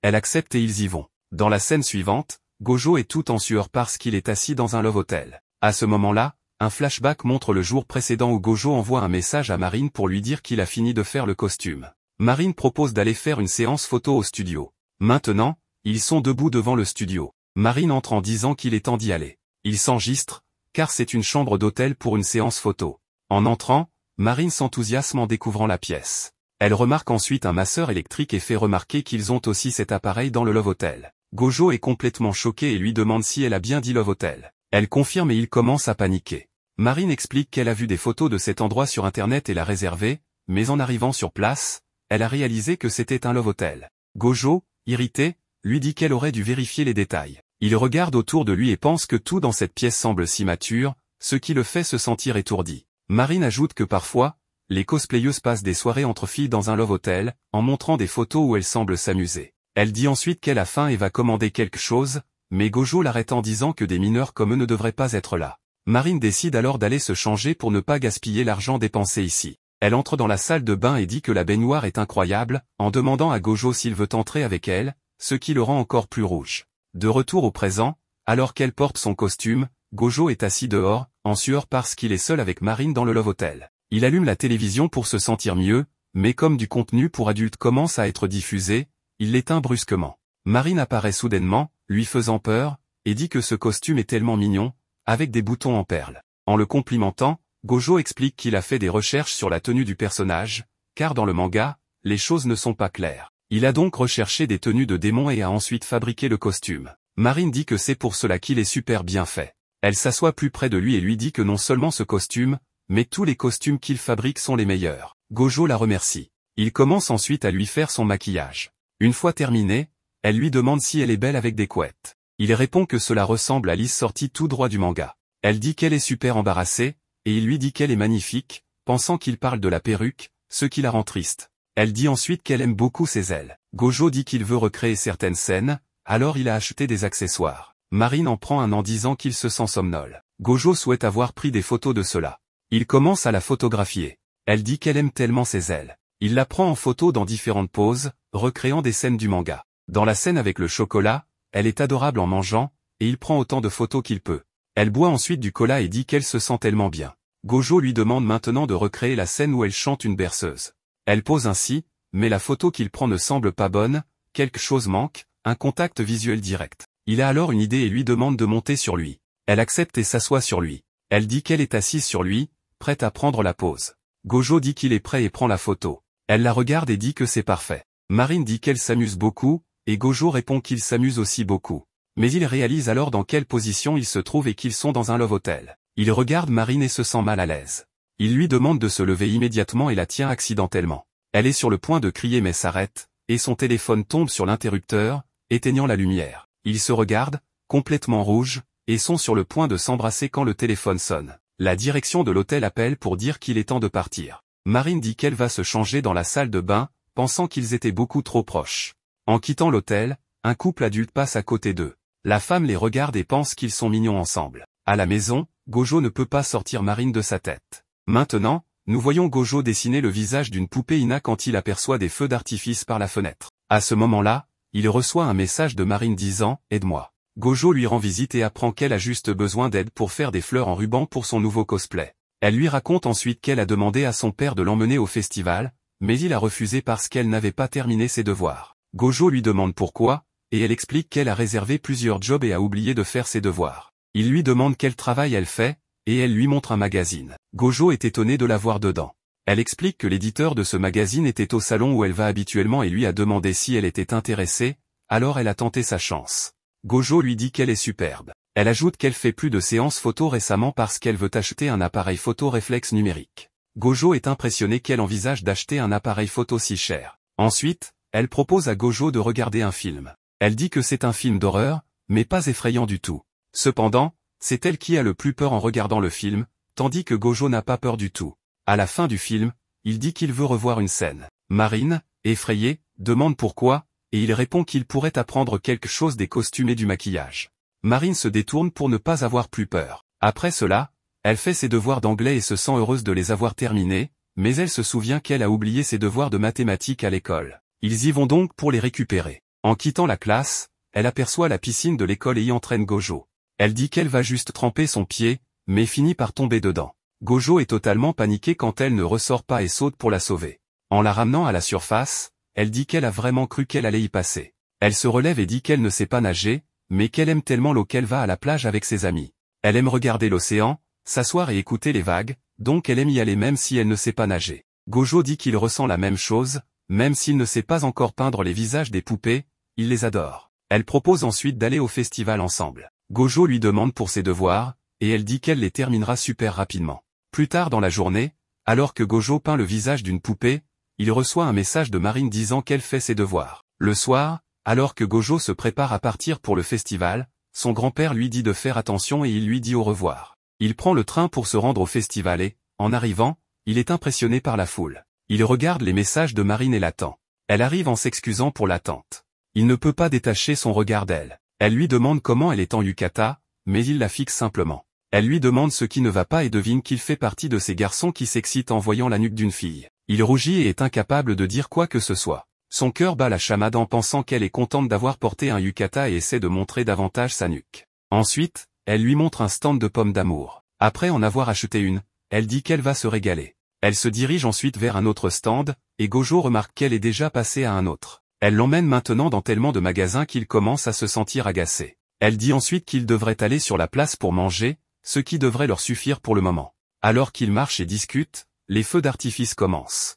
Ils sont tous les deux émerveillés par ce spectacle incroyable. Gojo pense que les voir de si près fait résonner le son dans tout son corps. Il se rappelle que lorsqu'il était seul sans amis, voir des feux d'artifice de sa fenêtre ressemblait à un bruit fort et lointain, mais cette année, c'est tellement incroyable de les regarder de si près, tout cela grâce à Marine. Il la regarde et la fixe. Elle le regarde en retour et tire soudainement la langue, ce qui le fait paniquer en s'exclamant que sa langue a changé de couleur. Après le festival, ses pieds sont complètement endoloris par ses chaussures. Il propose d'acheter un pansement, mais elle lui demande simplement de la porter. Tout rouge, il la prend sur son dos. En s'éloignant, elle s'excuse de le faire porter et promet d'être plus prudente pour le festival de l'année prochaine. Gojo est heureux à l'idée de passer une autre année avec elle. Ils parlent beaucoup par la suite. La nuit, alors que Gojo est sur le point de dormir, Marine l'appelle, complètement effrayée après avoir regardé un autre film d'horreur seule. Elle explique qu'elle a eu l'impression que quelqu'un était là lorsqu'elle a pris un bain et qu'elle est maintenant terrifiée par le moindre bruit. Gojo décide de rester en ligne avec elle jusqu'à ce qu'ils s'endorment tous les deux. Ils se mettent au lit et parlent de combien ils se sont amusés cette année, mais Gojo commence à somnoler. Alors qu'elle pense qu'il s'est endormi, elle lui dit qu'elle l'aime et lui souhaite bonne nuit. Ainsi, l'histoire se termine avec Gojo, inconscient du fait que Marine est déjà amoureuse de lui. Kitagawa et Gojo sont tranquillement assis dans les escaliers du lycée, en attendant la reprise des cours. Pendant ce temps, Gojo regarde une nouvelle série, évidemment recommandée par Kitagawa pour qu'il puisse trouver une idée de nouveau cosplay. Cette fois, c'est un anime sur 3 lapines tueuses. Ça semble être une comédie, et le personnage que Kitagawa veut incarner s'appelle Arisha. C'est le costume typique de Lapine, donc cela ne demande apparemment pas trop d'efforts pour Gojo. Le plus long, c'est qu'il doit regarder tout l'anime pour bien comprendre le personnage et concevoir le costume. Cela dit, il est content de le faire. Kitagawa lui dit qu'il n'a pas besoin de se presser ou de regarder toute la série d'un coup, mais comme Gojo aime bien l'anime, ce n'est pas un souci. Kitagawa précise qu'elle adore les costumes de Lapine, que beaucoup de gens en sont fans, ce qui est vrai. Gojo ne le savait pas, mais maintenant c'est bien clair. Kitagawa préfère toutefois les modèles classiques, ceux d'Halloween, parce que ce qui est ancien, traditionnel, reste toujours plus beau, plus apprécié. Elle le dit à Gojo, qui comprend parfaitement, car cela lui rappelle ses poupées Ina, rien de plus classique que ça. D'un autre côté, Kitagawa veut louer un studio pour prendre des photos. Gojo devient nerveux en repensant à ce qui s'était passé la dernière fois, et il veut bien se renseigner sur l'endroit avant. Kitagawa lui offre ensuite des Poki, mais pas de façon normale, elle en met un dans sa bouche et s'approche de lui, une blague apparemment, mais ça fait quand même battre fort le cœur de Gojo. Noa arrive à ce moment-là, car elle devait parler de la fête d'Halloween pendant le déjeuner, et son ami ne répondait même pas à ses messages. Kitagawa s'excuse en lui offrant quelques Poki. Noa regarde Gojo d'un air un peu sérieux, se demandant quel genre de relation il a avec Kitagawa, vu qu'ils sont toujours ensemble. Le jour suivant, Gojo envoie un message à Kitagawa pour lui demander de venir chez lui samedi. Kitagawa est un peu nerveuse, pensant que c'est comme un rendez-vous. Il ne lui avait jamais demandé ça avant, donc elle est excitée. Mais une fois sur place, ce n'est pas du tout ce qu'elle pensait. Gojo est déprimé, le cosplay n'est pas comme il l'espérait. Le costume ne tient pas bien, c'est une pièce unique sans bretelles pour les épaules, donc si Kitagawa le porte, tout risque de glisser. Gojo est déçu de ne pas y avoir pensé. Kitagawa propose d'ajouter des bretelles transparentes, mais Gojo pense que cela dénaturerait la forme du costume. Kitagawa suggère aussi de le fixer avec un clip pour l'ajuster au corps. Ils partent donc acheter des bretelles. Au magasin, Gojo explique la situation à un vendeur en lui montrant le costume de Lapine. Le vendeur est un peu surpris, pensant que Gojo veut le porter lui-même, mais il se dit que les temps ont changé, et voyant l'enthousiasme sincère du garçon, il décide de l'aider. Il comprend ensuite que le costume est pour Kitagawa, et s'excuse. Kitagawa, quant à elle, se demande tout de même à quoi ressemblerait Gojo en Lapine. Le vendeur leur explique qu'il n'y a pas besoin de bretelles, le costume peut tenir avec des baleines, des coussinets, comme un corset. Gojo se sent un peu bête de ne pas y avoir pensé, mais il décide de s'améliorer. Le vendeur le rassure, en disant que c'est normal de faire des erreurs. Kitagawa demande s'il y a un risque que le costume glisse et qu'elle finisse par tout montrer. Le vendeur répond que non, avec des baleines bien placées, il n'y aura aucun problème. Kitagawa semble tout de même un peu déçu. Ils rentrent chez eux, font les ajustements, et Kitagawa doit essayer le costume. Petit problème, Gojo entre dans la pièce sans attendre qu'elle lui dise d'entrer. Et comme le costume est très échancré, Kitagawa porte des sous-vêtements visibles à la taille, et Gojo les voit. C'est trop pour lui. Kitagawa n'était pas préparé, donc ils doivent sortir acheter des sous-vêtements adaptés pour que rien ne se voie. Ils vont enfin au studio qu'ils ont loué, qui est magnifique, avec différents décors pour prendre des photos. Gojo comprend que les cosplayers ont besoin de ces lieux pour donner vie à leurs personnages. C'est comme ces poupées Gina, il leur faut aussi tout un environnement. Kitagawa a pensé à une solution pour cacher ses sous-vêtements sans montrer trop de peau. Gojo est rassurée, mais en réalité, elle montre plus de peau que prévu. Sauf qu'elle porte des collants couleur chair, donc Gojo, qui a 15 ans, ne fait pas la différence entre de la vraie peau et des collants, ça lui fait le même effet. Il réussit quand même à prendre des photos, Kitagawa est ravi, mais Gojo a besoin d'une pause pour respirer. Kitagawa aime tellement le résultat qu'elle prévoit de porter ce cosplay pour la fête d'Halloween. Elle invite aussi Gojo à venir. Le jour venu, Gojo se déguise en lapin, avec une mascotte géante. Tout le monde va au karaoké, ils s'amusent, parlent de garçons, des nombreux mecs qui abordent Kitagawa, et qu'elle repousse. Gojo se demande s'il a vraiment sa place ici, mais comme personne ne lui dit rien, il se sent intégré. On lui demande s'il veut chanter, mais il ne connaît que les chansons d'anime qu'il a regardées. Les filles parlent des cosplays de Kitagawa, faits par Gojo, et elles sont impressionnées. Elles parlent aussi du maquillage.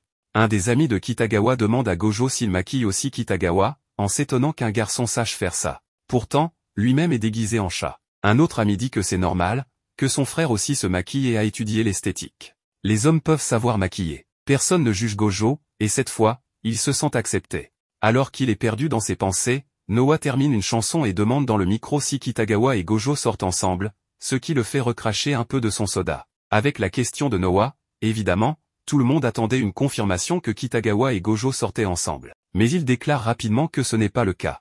Évidemment, pour éviter tout malentendu et pour que Kitagawa ne se sente pas mal. Pourtant, les filles espéraient vraiment qu'ils sortent ensemble, car ils passent beaucoup de temps ensemble et ils ont l'air très compatibles. Elles avaient même entendu dire qu'ils étaient allés ensemble au festival d'été. À ce moment-là, Gojo part rapidement en courant car il avait renversé du jus sur son costume. Il ne se sent clairement pas digne d'être avec Kitagawa, et de son côté, Kitagawa est un peu triste qu'il l'ait nié aussi fermement, comme il l'avait déjà fait auparavant lorsque Sayuna lui avait demandé s'ils étaient en couple. Elle se sent un peu déprimée à cause de cela. Deux types arrivent pour lui parler, et quand Gojo revient après s'être un peu séché, il les surprend en train de parler avec Kitagawa. L'un d'eux semble un peu désagréable dans son attitude envers elle. Gojo se rappelle ce que les filles avaient dit à propos des gars qui essaient toujours de les draguer, ce qui est plutôt agaçant.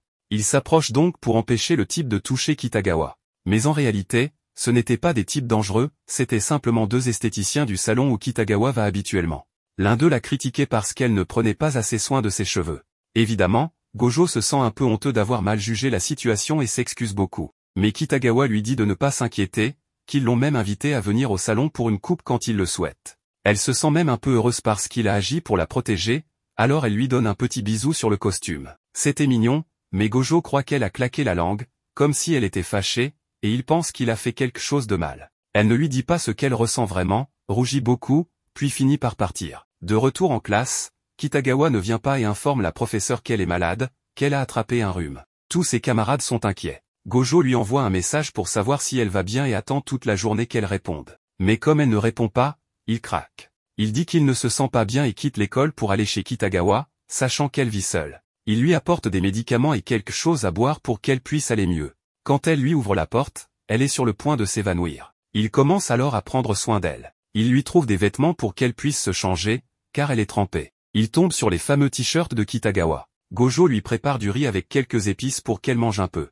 Elle est vraiment mal en point. Elle finit même par pleurer, pensant qu'elle allait mourir de faim, n'ayant rien à manger. Mais maintenant, Gojo est là pour l'aider. Il lui dit qu'elle va bientôt se sentir mieux.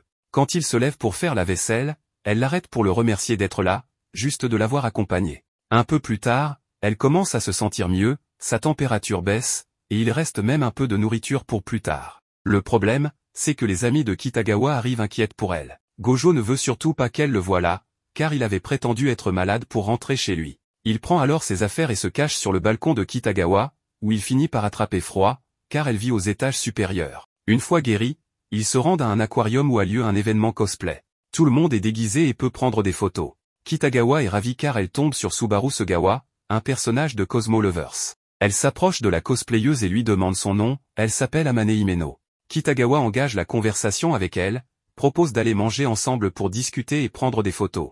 Mais un problème survient, Himeno a perdu une pince de sa jupe. Kitagawa et Gojo l'aident à la chercher. Ensuite, voyant que ce sont de bonnes personnes, elle accepte de les accompagner. Avant cela, Gojo l'aide à réparer sa jupe, car elle est un peu déchirée. Il transporte toujours ses outils de couture pour Kitagawa, au cas où. C'est là qu'on apprend que Himeno n'est pas une fille, mais un garçon, car ils peuvent tous deux entrer dans les vestiaires masculins sans problème. Gojo est intrigué par son apparence très féminine et se demande ce qu'il utilise pour obtenir cet effet. Il remarque dans sa trousse de maquillage un tube de colle liquide. Il se demande s'il l'utilise pour quelque chose, ce qui pourrait être dangereux. Plus tard, il ose poser la question et découvre que Himeno l'utilise pour coller sa frange afin qu'elle reste en place. Personne ne remarquait ses traits masculins, ce qui étonne Gojo, mais cela ne le dérange pas. Himeno montre alors des photos de ses cosplays tous féminins, très convaincants.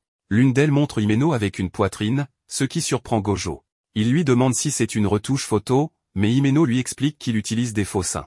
Il propose même de les montrer, ce qui gêne beaucoup Gojo, tandis que Kitagawa est tout excité. Himeno les emmène dans un magasin spécialisé cosplay où l'on trouve tout, et aussi les faux seins qu'elle mentionnait. Ils ont l'air très réalistes, et elle en fait essayer à Gojo pour voir s'ils lui vont. Kitagawa ne peut s'empêcher de trop toucher, ce qui gêne Gojo, même si ce ne sont pas des vrais. Dans ce magasin, il découvre plein d'articles inconnus, maquillage, perruques, etc. Himeno lui explique ses techniques pour paraître féminine, différentes de celles de Kitagawa. Gojo est de plus en plus impressionné. Il se retrouve seul un moment et Himeno lui explique que certaines perruques sont déjà prêtes à l'usage, ce qui est idéal pour ceux qui n'ont ni le temps ni les compétences de Kitagawa ou Gojo pour créer des cosplays fidèles. Gojo comprend et respecte cela. En partant, deux autres cosplayeuses viennent prendre des photos avec Himeno, qui leur demande d'abord si elles ne sont pas gênées par son prénom masculin. Elles sont surprises mais contentes. Himeno avait peur de leur réaction, mais tout se passe bien. Ils prennent tous de nombreuses photos et passent un agréable moment ensemble. Himeno raconte alors comment il a commencé le cosplay. En deuxième année de lycée, sa sœur lui a proposé de le maquiller pendant qu'il regardait une émission de drag queens. Elle a réussi un superbe maquillage, ce qui les a poussés à expérimenter. Elle lui prêtait même des vêtements qu'elle ne mettait plus. Il manquait de confiance en lui, se trouvait trop maigre, trop petit. Le cosplay a changé sa vie, il a gagné en confiance. Sa mère l'a soutenu et accepté. Mais à l'université, il a eu une copine qui a découvert ses vêtements. Elle a cru qu'il la trompait, pensant que les hommes ne portent pas ce genre de choses. Il lui a expliqué la vérité, mais elle a été écœurée et lui a demandé de tout jeter. Gojo devient triste en pensant que Himeno a tout abandonné pour elle. Mais non, il lui a simplement dit qu'il avait rompu avec elle. Kitagawa, elle, est émue. Comment peut-on demander à quelqu'un d'abandonner ce qu'il aime? Himeno leur dit qu'il a dépassé cela, qu'il est heureux et continue à faire ce qu'il aime. Il dit que son alter ego cosplay lui donne confiance. Ils passent une bonne journée ensemble. En le laissant à la gare, il le voit enfin en garçon, très mignon, petit et mince, parfait pour paraître féminin. De retour chez lui, Gojo prépare le repas pour son grand-père, puis sort pour accompagner Kitagawa à une séance photo en tant que modèle. Il observe en assistant, impressionné par le travail de Kitagawa. L'assistante lui dit qu'elle travaille souvent en ce moment, et Gojo se souvient qu'elle voulait s'acheter un appareil photo réflexe. Elle économise donc beaucoup. Il voit Kitagawa sous un autre jour, comme si elle appartenait à un monde inaccessible. L'assistante pense qu'il est son petit ami, mais il dément en disant que leur relation est uniquement professionnelle, ce qui laisse l'assistante songeuse. Plus tard, Kitagawa, très bien habillé, termine sa séance. Ils doivent aller à un anniversaire et aller chercher un gâteau. L'assistante se demande pour qui est la fête, car ce n'est pas l'anniversaire de Kitagawa. Elle pense que c'est celui de Gojo et qu'ils sont ensemble, même s'il est trop timide pour l'admettre. Mais il s'avère que la fête est pour Shizuku, le personnage préféré de Kitagawa, celui qu'elle a déjà cosplayé. Elle a acheté des masques de Shizuku et organisé toute une fête d'anniversaire pour elle. Elle est ravie. Gojo comprend alors que même si Kitagawa semble différente lorsqu'elle est mannequin, elle reste la même fille joyeuse et parfois un peu naïve qu'il connaît. À l'approche du festival culturel, la classe de Kitagawa et Gojo décident de tenir un stand de boulettes version roulette russe. Leur professeur annonce qu'ils ont 2 semaines pour se préparer et rappelle que les garçons devront gérer la majorité des tâches physiques. Les préparatifs peuvent se faire avant l'appel, à l'heure du déjeuner et après les cours. Elle les met en garde de ne pas rester trop tard, tout élève restant après l'heure de fermeture verra des points retirés, ce qui pourrait nuire à leur chance de gagner pendant le festival. Lorsque la professeure précise que tous les projets de classe seront notés cette année, la salle s'agite d'excitation. L'idée de décrocher la première place motive instantanément tout le monde. Ravie de cet engouement, elle ajoute qu'en plus des stands et attractions, un concours de beauté aura également lieu durant l'événement. Elle explique que le gagnant rapportera des points spéciaux pour sa classe. Sans hésitation, toute la classe encourage Kitagawa à participer, unanimement convaincue qu'elle est la plus belle fille de l'école. La prof lève la main pour capter à nouveau leur attention et annonce que le concours de beauté comporte une règle spéciale, si une fille participe, elle doit se déguiser en garçon. Les yeux de Kitagawa s'illuminent. Cette règle lui donne la parfaite excuse pour faire un cosplay masculin à l'école. Elle se porte immédiatement volontaire. La classe accepte avec enthousiasme de la voir participer. Kitagawa demande alors à la professeure si elle peut faire un cosplay plutôt que de simplement se déguiser. La professeure confirme qu'aucune règle ne l'interdit. Souriant de toutes ses dents, Kitagawa commence à réfléchir et choisit rapidement de faire un cosplay de Rei, de la série Press Host. À l'évocation du personnage, toutes les filles de la classe poussent des cris excités. Gojo, un peu perdu, se demande si la série est si populaire. Certains garçons avouent ne pas trop connaître, seulement que c'était un anime de type harem qui a eu une adaptation en drama live-action. Il se rappelle que la série avait eu beaucoup de succès à sa diffusion, pas seulement grâce au personnage masculin, mais aussi à son héroïne charismatique. Les filles s'extasient en évoquant l'actrice principale, Miko. Kitagawa est surprise d'apprendre que la plupart connaissent surtout le drama, alors qu'elle ne connaît que le manga et l'anime. Elle déclare vouloir porter le costume de la scène du bento, ce qui fait réagir Miraami. Il avoue avoir regardé le drama à cause de sa petite sœur et que cette scène l'avait fait pleurer. Une autre fille rejoint les éloges, et bientôt, toute la classe est convaincue que Kitagawa a une vraie chance de gagner. La prof demande alors confirmation, la classe choisit-elle bien Kitagawa pour représenter leur salle? Tout le monde répond avec enthousiasme. Elle informe Kitagawa qu'en plus du costume, elle devra préparer une petite performance pour impressionner le public. Sans hésiter, Kitagawa affirme qu'elle peut gérer. Ses camarades exultent, motivés à la fois pour le concours de beauté et pour attirer le plus de visiteurs à leur stand. Profitant de cet élan, Kitagawa se tourne vers Gojo et lui annonce qu'elle aura besoin de son aide et qu'elle va lui prêter tous ses volumes de Press Host pour référence. Certains élèves semblent perdus, ignorant le rôle de Gojo dans les cosplays de Kitagawa. Noah intervient et explique calmement ce que Gojo fait. Énergisé par l'attention, Kitagawa lève le poing et déclare qu'ils vont gagner. Le soir venu, Gojo commence à regarder Press Host pour mieux comprendre le personnage que Kitagawa souhaite incarner. Il découvre que l'héroïne, Koyomi, rencontre Rei pour la première fois alors que cette dernière tente de cacher sa faim, mais son ventre gargouille bruyamment. Prise de pitié, Koyomi lui offre son déjeuner. Plus tard, à la pause de midi, Koyomi et ses amis croisent à nouveau Rei, cette fois habillée en fille. Koyomi ne la reconnaît pas du tout. Ce n'est que lorsque Rei l'appelle hors de la classe pour lui rendre le bento qu'elle lui explique tout. Elle travaille à mi-temps comme host masculin sous le nom de Rei. Après la perte de ses parents, son grand frère est devenu host pour les soutenir, et elle a fini par entrer dans le même milieu. Elle demande à Koyomi de garder son double jeu secret. Koyomi est stupéfaite. Rei, la présidente du conseil des élèves et élèves modèles, est aussi la host numéro 1 du Rainbow Rose Host Club. Rapidement, Koyomi est aspirée dans le tourbillon du club et rencontre les autres membres après avoir découvert la vérité. Gojo arrive enfin à la célèbre scène du bento. Rei, sans perruque mais toujours en uniforme de host, s'assoit à côté de Koyomi. Celle-ci lui offre un bento fait maison. Rei le mange avec bonheur, mais Koyomi se sent soudainement complexée, comparé au repas somptueux que Rei reçoit de ses clientes, son bento lui paraît banal. Elle se demande en silence si elle a une place spéciale dans la vie de Rei. Ce qu'elle ignore, c'est que Rei chérit ses bento plus que tout, car il lui rappelle sa mère disparue et les jours paisibles d'avant. Depuis, sa vie est devenue lourde, mais le temps passé avec Koyomi est devenu un rare réconfort. Rei est reconnaissante que son travail de host lui ait permis de la rencontrer, mais elle craint que ce même travail empêche Koyomi de croire pleinement en ses sentiments.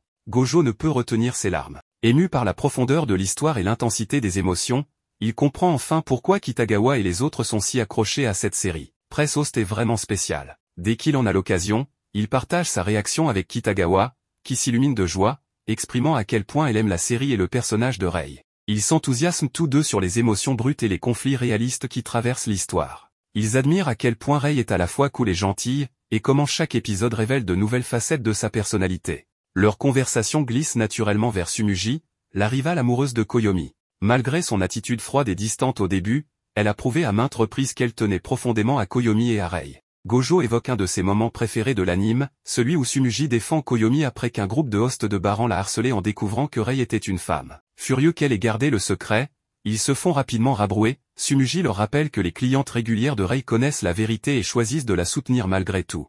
Kitagawa se remémore la scène et s'exclame que Tsumugi est sans doute le personnage le plus viril de toute la série. Gojo montre à Kitagawa l'esquisse d'un costume 3 pièces qu'il conçoit pour elle, pensé pour refléter le charme de Rei. Pour le maquillage, plutôt que de forcer un aspect masculin, il veut un style androgyne, subtil et élégant, à l'image de Rei. Ils évoquent aussi la fameuse rose arc-en-ciel que Rei porte. Plutôt que de l'acheter dans un magasin spécialisé à plus de 1000 yens, Gojo propose d'acheter une rose artificielle et de la peindre même. Kitagawa mentionne qu'elle est un peu petite pour passer pour Rei, mais des semelles compensées régleront le problème. Elle suggère aussi d'utiliser le même tissu que pour l'un des corsets élégants que Gojo lui a confectionné. Mais il refuse, ce tissu est trop voyant. Rei n'a jamais été extravagante, et le costume doit attirer l'attention sur sa présence, pas la masquer. Il explique que Rei a probablement été réprimandé plusieurs fois pour ne pas s'habiller plus brillamment, et qu'ils doivent trouver un équilibre, rien de trop simple, mais surtout pas trop clinquant. Gojo ajoute que les costumes de host sont taillés différemment des costumes classiques pour mettre en valeur la silhouette. Cela complique les choses, car il sera difficile de dissimuler les formes de Kitagawa. En y pensant, Kitagawa réalise qu'il connaît sûrement toutes ses mensurations par cœur. Cette idée intime la fait rougir, mais elle se ressaisit en affirmant que 2 semaines suffiront. Gojo lui rappelle qu'avec toutes ses autres tâches pour le festival, son temps est limité. Kitagawa commence à paniquer, doutant de pouvoir concrétiser le cosplay. En revenant vers la classe, elle déclare soudain qu'elle fera le costume de Rei elle-même. Ils vont dans la salle de couture où Gojo lui donne une liste du matériel nécessaire. Il lui dit qu'elle pourra demander à Usami si quelque chose lui échappe et qu'il rédigera même des instructions, bien qu'il craigne que ce soit trop pour elle. Kitagawa tente de le rassurer, mais son tremblement trahit son anxiété. Elle traverse les couloirs pour aller faire les achats. Avant, c'était amusant parce qu'ils préparaient les cosplays ensemble, mais cette fois, sans l'aide habituelle de Gojo, elle se sent sous pression. Elle s'arrête un instant pour se motiver et, dans un élan d'assurance, promet de tout acheter correctement et de finir le costume avant de courir hors de l'école. Pendant ce temps, Gojo est rongé d'inquiétude. Il imagine un plan de secours si Kitagawa n'y arrive pas. En repensant à toutes ses responsabilités, il décide qu'il doit croire en ses capacités. Il veut réussir, pas seulement pour Kitagawa, mais pour toute la classe. Lorsque Gojo revient en classe, tout le monde est surpris de le voir. Il explique qu'il est là pour aider à l'aménagement intérieur, mais ses camarades lui disent qu'il n'a pas besoin d'être là et doit se concentrer sur le cosplay de Kitagawa. La confusion règne jusqu'à ce que Noah réalise que Gojo a cru devoir tout gérer parce que la prof avait dit que les garçons feraient la plupart des tâches physiques. Ses camarades insistent, il doit garder son énergie pour Kitagawa. Gojo tente de dire qu'il peut tout faire, mais Shiki l'avertit qu'il s'épuisera. Finalement, Gojo cède et ses camarades lui disent de leur laisser le festival. Les filles ajoutent qu'elles ont besoin de lui pour Kitagawa, car elles sont toutes nulles en couture. Gojo est touché, il pensait qu'il le trouvait inutile, mais en réalité, il compte sur lui pour quelque chose d'important. Quand ils apprennent que Kitagawa est parti seul faire les courses, ils le réprimandent, tout le monde sait qu'elle a tendance à se laisser emporter en shopping. Il l'envoie immédiatement la rejoindre avant qu'elle n'achète n'importe quoi. Gojo court jusqu'à la gare, heureux et motivé. Il appelle Kitagawa et lui dit de l'attendre pour qu'ils fassent les courses ensemble. Ils arrivent à la boutique de tissus, accueillis par Usami, qui remarque tout de suite l'humeur plus joyeuse de Gojo. Il lui montre son croquis que Usami identifie immédiatement comme un costume de host. Gojo décrit le tissu qu'il imagine, et Usami sort un satin mat à l'éclat élégant et discret. Kitagawa et Gojo sont séduits par le tissu, que Kitagawa juge parfait et qu'elle se dit prête à payer. Tandis qu'ils discutent des prochains achats, Usami les observe avec affection, espérant en silence que le résultat final sera magnifique. Gojo et Marine ont apporté le plan à l'arrière-grand-père de Gojo pour le montrer, et ce dernier a trouvé que la répartition des étapes ressemblait beaucoup à la fabrication des poupées Ina. Chaque jour, Gojo maquille environ 2 à 300 poupées Ina, ce qui surprend énormément Marine. Elle pensait que c'était un travail si pénible qu'on ne pouvait en faire qu'une dizaine par jour. Mais à ce rythme, il serait impossible de respecter les délais. Le grand-père explique qu'ils ont reçu l'aide de beaucoup de gens et conseille à Gojo d'apprendre à compter sur les autres. Alors que Marine se resserre en rit, elle entend le grand-père dire qu'il aimerait aider son petit-fils, mais que celui-ci refuse, craignant que ses douleurs au dos ne reviennent. Le lendemain matin, Gojo arrive tôt pour préparer le costume de Marine, tandis que celle-ci se lève aussitôt pour lui préparer un bento. Cela rend Gojo fou de joie, car il n'avait jamais imaginé manger un repas préparé par Marine. Il est très curieux de savoir ce qu'elle a cuisiné, mais elle lui demande d'attendre le déjeuner pour rendre le moment plus excitant. À l'heure du déjeuner, Marine lui révèle que c'est son tout premier bento et qu'elle est très nerveuse. Gojo l'est tout autant, se demandant à quoi s'attendre, même s'il attend ce moment avec impatience. Marine sort alors 2 boîtes contenant des onigiri garnis de viande. Gojo est si heureux que son cœur s'emballe à l'idée de partager ce repas avec elle. Mais celle qui s'emballe le plus, c'est Marine, qui se demande ce que signifient les battements de cœur de Gojo et son expression de bonheur. Elle sent qu'à ce rythme, elle va finir par l'aimer encore plus. C'est la première fois que Marine ressent une telle gratitude pour un simple bento. En tenant la boîte, Gojo sent son poids, chargé des émotions de Marine. Les jours suivants, Marine lui prépare des bento tous les jours, si bien que le grand-père commence à se dire qu'il va bientôt avoir une belle fille. Pour le concours de beauté de l'école, les garçons porteront des vêtements féminins et les filles des vêtements masculins. Chaque groupe n'a qu'une minute pour défiler, car toutes les classes participent. Marine décide de présenter une performance inspirée de l'appel au col, typique des clubs à la mode. L'original étant long, il propose d'en raccourcir la durée, mais Marine a sa propre idée que tout le monde accepte. Pour la réaliser, ils ont besoin de son et de lumière rappelant un club, et décident donc de demander l'aide du club de décoration. L'un des membres est tellement fan de Rei qu'il rêve de voir Marine la cosplayer, surtout dans la scène où elle offre un bento. Pendant ce temps, Gojo s'affaire sur le costume et surprend une conversation des filles expliquant pourquoi cette scène de bento est si populaire, elle donne l'impression d'un traitement unique et privilégié. Pourtant, il ne réalise même pas qu'il vit ça tous les jours avec Marine et ses bento. Les filles viennent ensuite discuter avec lui de Rei et du film. Gojo ne comprenait pas pourquoi tout le monde l'adorait, même après avoir vu plusieurs séries. C'est logique, car Koyomi est l'archétype de la princesse et ce n'est pas facile à saisir pour lui. À ce moment, Marine a une idée soudaine, elle se transforme en Rei et appelle Gojo princesse, le mettant très mal à l'aise. Elle continue à lui parler comme un prince à sa princesse, sous le regard amusé de ses camarades. Noga, une autre fille, se joint au jeu en jouant un autre personnage pour taquiner Gojo, qui rougit de gêne, n'ayant jamais vécu une telle situation. Heureusement, un camarade arrive pour lui demander de l'aider à porter un panneau, lui offrant une échappatoire. Les 3 autres filles doivent ensuite partir s'occuper des stands, laissant Marine seule à s'entraîner avec les costumes inachevés. Elle décide d'aider Gojo à coudre au moment où il revient. Les filles l'avaient envoyé la chercher pour qu'elle s'entraîne, alors Marine s'excuse et promet de réparer ses maladresses plus tard. Elle avait essayé de recoudre un bouton mais avait échoué, ce qui amuse pourtant Gojo. Il reste 4 jours avant le festival culturel. Le lendemain, Gojo fera essayer le costume à Marine. C'est son premier costume masculin complet, il espère que tout ira bien. En feuilletant un magazine de mode, il s'étonne que ces filles ressemblent vraiment à des garçons. La fois précédente, il avait soigneusement suivi les mesures pour un cosplay féminin masculinisé, mais il sentait que quelque chose clochait. Le lendemain, Gojo apporte le costume pour l'essayage. Pour enfiler ce costume ajusté, Marine doit d'abord mettre un vêtement de compression pour avoir une silhouette masculine. En portant le costume luxueux de Rei, elle éblouit tout le monde. Cette qualité de costume est due au talent de Gojo. Pourtant, il n'est pas satisfait, trouvant la veste légèrement trop grande. En tirant légèrement sur le tissu à l'arrière, l'illusion masculine est parfaite et tout le monde s'exclame qu'elle ressemble encore plus à Rei. Gojo réalise que ces mesures n'étaient pas totalement justes à cause du vêtement de compression. Il décide donc de retoucher le costume, même s'il ne reste que 3 jours. Il veut aussi que Marine paraisse le plus masculine possible, car sur scène, le public sera loin et ne verra pas ses expressions. Cela lui rappelle Chitose, qui, en cosplay féminin, semble parfaitement féminin grâce à des détails subtils. En parlant de lui, Marine présente Chitose à ses amis, qui sont fascinés. Un garçon, croyant voir une fille, demande même à être présenté, mais déchante en apprenant qu'il s'agit d'un garçon. Avant que Marine ne fasse un essai de scène, Gojo se rappelle les conseils de son grand-père, apprendre à s'appuyer sur les autres. Il demande alors aux camarades un peu déçus de l'aider à entraîner Marine à être plus masculine. Ensuite, il leur demande de se tenir côte à côte et de prendre une pose qui convainc les filles que Marine ressemble vraiment à un garçon. À ce moment, Takeru arrive avec de l'eau pour tout le monde et emmène Murakami, qui est gêné de peur d'être jugé fan obsessionnel. Gojo le rassure, chacun a ses passions.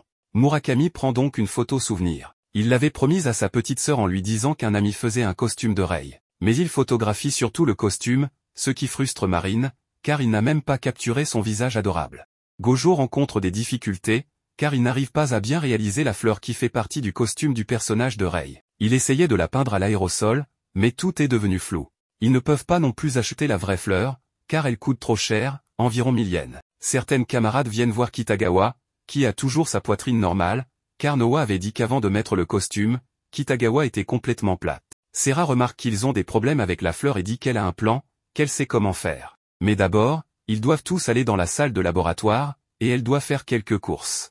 Elle part en courant, revient épuisée, mais elle a acheté une fleur naturelle blanche pour seulement 200 yens, bien moins cher que la vraie. Elle place les tiges coupées dans 4 tubes à essai avec 4 couleurs différentes pour que la fleur blanche absorbe les teintures. Selon Sera, ça va marcher parfaitement, un truc qu'elle a appris lors d'un précédent projet. Elle est ravie d'avoir pu les aider, et Gojo est plus détendu, réalisant une fois de plus qu'il peut compter sur les autres. Les autres peuvent être utiles. Ce soir-là, en rentrant avec Kitagawa, le grand-père a cuisiné, sachant que Gojo est très occupé avec le festival. Il décide donc de préparer les repas ces jours-là. Ici encore, Gojo reçoit cette petite tape dans le dos, cette aide si souvent nécessaire, et il comprend que les choses peuvent être simplifiées en acceptant l'aide et en la remerciant. Le jour du festival arrive, et les choses sont compliquées, car la classe numéro 3 mène avec beaucoup de points grâce à leur idée de préparer du curry. Les gens font une queue énorme pour entrer dans leur salle. Gojo prépare des choses pour Kitagawa. Shiki arrive, sachant que Gojo n'a rien mangé, et lui apporte de la nourriture. Il mentionne que la classe 3 est très en avance,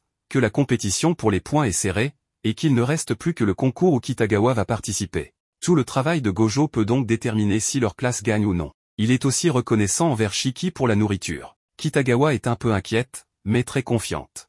Elle veut gagner le concours pour sa classe, en puisant dans l'esprit du personnage qu'elle incarne. Avec un regard sérieux et déterminé, elle dit à Gojo qu'elle sera première, qu'elle sera numéro 1. Gojo continue de tout préparer pour qu'elle soit parfaite. Ses camarades, ayant fini les ventes dans leur salle, arrivent. Il ne reste que le concours, et tout le monde veut voir comment Gojo prépare Kitagawa, surtout pour le maquillage. Gojo utilise cette salle car elle est déserte, mais il est nerveux avec un public. Il doute de réussir le maquillage, et ses camarades placent leur confiance en lui pour faire un bon travail afin de gagner les points nécessaires. C'est stressant, mais en entendant la voix de Kitagawa, il se souvient qu'elle a dit avec assurance qu'elle gagnerait la première place. Pour elle et pour les autres, il doit le faire. Il se sent bien quand on lui dit qu'il est excellent, qu'il est le numéro 1, mais maintenant, c'est à Kitagawa de briller. Il se rappelle lui avoir dit que ses costumes sont les meilleurs. Gojo se met en mode sérieux, et même en mode charismatique, déterminé à faire de Kitagawa la numéro 1. Tout le monde est impressionné par l'effort et la concentration de Gojo pour préparer Kitagawa. Peu à peu, il utilise toutes ses compétences et son expérience récente pour transformer Kitagawa. Le concours commence, tout le monde s'amuse, et enfin, Kitagawa entre. Les filles dans la salle hurlent à l'unisson, car Kitagawa ressemble incroyablement au personnage de Rei, qu'elles adorent. Même la juge est sous le charme, bien qu'elles doivent rester impartiales. On voit Kitagawa, complètement transformé, comme une autre personne. Gojo, dans le public, ressent quelque chose de familier. Il voit à quel point Kitagawa brille toujours. Chaque aspect d'elle l'impressionne, il l'admire, il est bouleversé rien qu'en la regardant. Ce sentiment lui rappelle quand il est tombé amoureux des poupées Ina. On peut supposer qu'il ressent de l'amour, mêlé d'une profonde admiration. Tout est scellé quand on demande à Kitagawa ce qu'elle veut mettre en avant dans son cosplay, et elle répond, le travail de Gojo. Cela le touche profondément. Kitagawa commence sa performance avec une chanson, ce qui impressionne Gojo et tout le monde. Elle taquine même la juge, la prenant par la taille, et ça lui fait gagner des points. Évidemment, toute la classe gagne, et tout le monde est ravi. Gojo est le plus applaudi, car on dit qu'il est le protagoniste, que grâce à lui et son travail, ils ont gagné. Ils ont même réservé une salle de karaoké pour que tout le monde profite. Gojo hésite, mais comme on lui dit qu'il est le protagoniste et qu'on veut qu'il vienne, notamment pour répondre à des questions sur le maquillage, il accepte. Il s'amuse, discute avec ses camarades, mais à un moment, il a besoin de sortir prendre l'air, car il n'est pas habitué à être entouré de tant de monde. Kitagawa vient le chercher, pensant qu'il était parti, mais il explique qu'il prenait juste une pause. Il lui demande si les autres ne vont pas la chercher, mais elle dit que tout le monde a une certaine liberté. Il parle du festival, de combien tout s'est bien passé, et Kitagawa mentionne sa performance où elle a pris la juge par la taille, ce qui lui a valu des points. Elle se souvient que Gojo l'a aussi prise par la taille et s'arrête là, toute gênée. Gojo remarque qu'il y a d'autres choses à faire dans cet endroit, pas seulement du karaoké. Avec Kitagawa, ils vont à l'arcade, où Gojo s'acharne à gagner un petit chat en peluche dans une machine à griffes. Il y parvient et l'offre à Kitagawa, qui est folle de joie. Il trouve aussi une cabine photo, et comme ils n'ont pas de photo ensemble, Kitagawa veut lui demander de prendre une photo à deux. Mais leur camarade garçon arrive, pensant que l'invitation est pour tout le monde. Ils allaient au bowling, mais d'abord, ils prennent la photo, et au final, tout le monde est sur la photo, sauf Kitagawa. Marine était très contente avec tous ses amis stylistes, qui évidemment s'occupaient de ses cheveux. Elle, toute heureuse, leur montrait la peluche que Gojo lui avait offerte et aussi la photo qu'ils avaient prise tous ensemble, alors qu'elle voulait apparaître seulement avec Gojo, mais cela n'avait pas été possible. Ces stylistes sont très joyeux et l'un d'eux aimerait aussi vivre cette vie, rencontrer un bon garçon et porter de jolis vêtements pour des rendez-vous amoureux. Il parle aussi de certaines chaussettes longues et amples qui sont très à la mode dernièrement. Le point important, c'est quand la plupart d'entre eux s'en vont et qu'il ne reste que le styliste le plus sérieux, qui semble s'appeler Jasejawa. Il reste à regarder Marine un bon moment avant de lui montrer sa coiffure et lui demande si par hasard elle n'aurait pas grossi. Tous les autres s'approchent et disent que ce sont sûrement des idées de sa part, car pour eux, elle est pareille qu'avant. Marine laisse donc passer et continue sa journée. Elle rejoint ses camarades mannequins, très contente, et leur montre à nouveau la peluche qu'elle a reçue et tout ça. Elle parle de la façon dont les filles deviennent beaucoup plus jolies, comme si elles brillaient, quand elles ont un amoureux, un garçon qu'elles aiment, ou qu'elles sont simplement en couple. Marine peut le confirmer avec le cas du mannequin Osasaki, qui a maintenant un petit ami, mais n'avait pas osé le dire parce qu'elle était un peu gênée. Les choses se gâtent à nouveau pour Marine, car arrive Rinko, la responsable qui s'occupe de superviser et d'accompagner les modèles, et qui avait déjà parlé avec Gojo. Elle fixe Marine du regard, et cette dernière pense que, comme elle est amoureuse et heureuse avec le garçon qu'elle aime, elle paraît sûrement plus belle qu'avant. Mais en réalité, ce que Rinko lui dit, c'est qu'elle a grossi. Oui, elle a pris du poids et, l'été arrivant, avec la ligne de vêtements estivales où il faut montrer plus de peau, il est évident que Rinko veut qu'elle retrouve sa silhouette habituelle. C'est un tremblement de terre pour la pauvre Marine, qui ne sent pas qu'il y ait eu de changement dans sa vie. Elle mange comme toujours. Sur le chemin du retour, elle se regarde dans les vitrines et remarque que quelque chose a changé. Elle court directement chez elle et essaie les cosplays que Gojo lui a fait, car si elle a vraiment grossi, ce sera le premier signe. Elle a un moment de joie quand elle voit que l'un d'eux lui va encore au niveau du haut du corps, mais elle se déprime de nouveau en constatant qu'elle a un petit ventre. Oui, la graisse commence à se voir. Elle en parle à ses camarades de classe, qui savent déjà qu'elle suit un régime. Noah avait remarqué que Marine était un peu plus ronde, surtout quand elle a fait le cosplay de Rei, mais n'avait rien dit avant qu'une autre amie ne le mentionne. Personne n'avait rien vu avant. Pourquoi? Parce que dans le cosplay du festival culturel, elle portait des gaines serrées pour masquer ses formes féminines. Notre Marine est donc encore plus déprimée, car elle ne comprend pas pourquoi elle grossit. Selon elle, elle mange assez sainement, des restes le matin, des restes le midi, et le soir elle mange mieux, chez Gojo, avec du poisson ou des plats légers. C'est sans doute le meilleur moment de sa journée, quand elle peut partager avec Gojo et son grand-père. Après le repas, elle fait la vaisselle, mais Gojo lui dit qu'il est tard et la renvoie chez elle, en lui donnant comme toujours un petit déjeuner préparé pour le lendemain. Marine repart contente, car c'était des boulettes de riz avec du poulet, des champignons et d'autres ingrédients. Mais là, elle réalise quelque chose, chaque fois qu'elle dîne chez Gojo, en rentrant chez elle, elle mange encore ce que Gojo lui avait préparé pour le lendemain. Évidemment, c'est ça qui l'a fait grossir, car elle le fait depuis longtemps. Le lendemain, elle en parle à Gojo, qui est surpris car il n'avait rien remarqué. En réalité, son poids n'a pas tant changé, mais comme Gojo la voit tout le temps, les différences passent inaperçues. Elle lui dit que c'est surtout au niveau du ventre, qu'elle a maintenant une petite bedaine, et qu'elle doit commencer un régime. Elle est triste, car tous les cosplays faits par Gojo ne lui vont plus. Elle s'excuse, mais Gojo s'en fiche, il dit qu'on peut toujours ajuster les tailles et que c'est normal de ne pas rester identique. Mais Marine refuse d'accepter cela. Elle dit qu'elle va maigrir, qu'elle fait déjà plein d'abdos. Gojo se rappelle qu'il y a toujours une section sur les régimes dans les magazines de cosplay et que les gens s'entraînent beaucoup pour être en forme. Il comprend alors que Marine mange ses petits déjeuners le soir, ce qui fait une double portion, en plus des repas de reste. Beaucoup trop de calories. Il conclut que si elle change ses habitudes, elle retrouvera vite son poids normal. Ensuite, Marine lui demande de l'accompagner faire quelques achats. Ensemble, ils achètent des chaussettes longues et amples, très à la mode, que Gojo l'aide à ajuster. Mais ce n'était pas seulement pour ça, elle voulait aussi tester son nouvel appareil photo qu'elle avait tant attendu et pour lequel elle avait travaillé dur. Gojo est surpris mais heureux, même s'il a un petit frisson quand Marine dit qu'elle l'a choisi par intuition, juste parce qu'il s'appelait Kisem, donc elle a pensé que M pourrait être Marine. Finalement, elle voulait aussi s'acheter ses vêtements et s'arranger les cheveux, car comme elle ne peut pas encore refaire de cosplay, c'était une bonne façon de tester sa nouvelle caméra. Il commence donc à prendre des photos un peu partout, Marine s'amusant avec Gojo, parlant de son régime, des repas, de l'été, de tout ce qu'ils feront ensemble, de sorties avec leurs amis, pour créer de nouveaux souvenirs. Gojo est enthousiaste et ravi avec la caméra. Marine adore l'effet de flou à l'arrière-plan. Le lendemain, un nouveau festival de cosplay a lieu. Marine va y aller, mais cette fois non pas comme cosplayeuse, mais comme photographe. Gojo aussi, car il a découvert un matériau intéressant pour fabriquer des épées, accessoires et autres objets pour cosplay. Il est devenu fan d'un créateur appelé Kira, qui fait des vidéos complètes sur le sujet, et il avait convenu de le rencontrer à cet événement. Marine voulait surtout y aller pour voir Amane, qui allait se déguiser en Hokuto, un autre personnage féminin qui lui irait sûrement très bien. Et comme Gojo s'est créé un compte pour suivre Akira, Marine lui demande aussi son pseudo afin qu'ils puissent se suivre mutuellement, ce qui la rend très heureuse. À la fin de la journée, Marine passe directement chez Gojo pour prendre des photos de son grand-père. Celui-ci est touché de voir à quel point elle s'est donné de la peine pour acheter la caméra et accepte de poser. Marine était venue spécialement pour ça.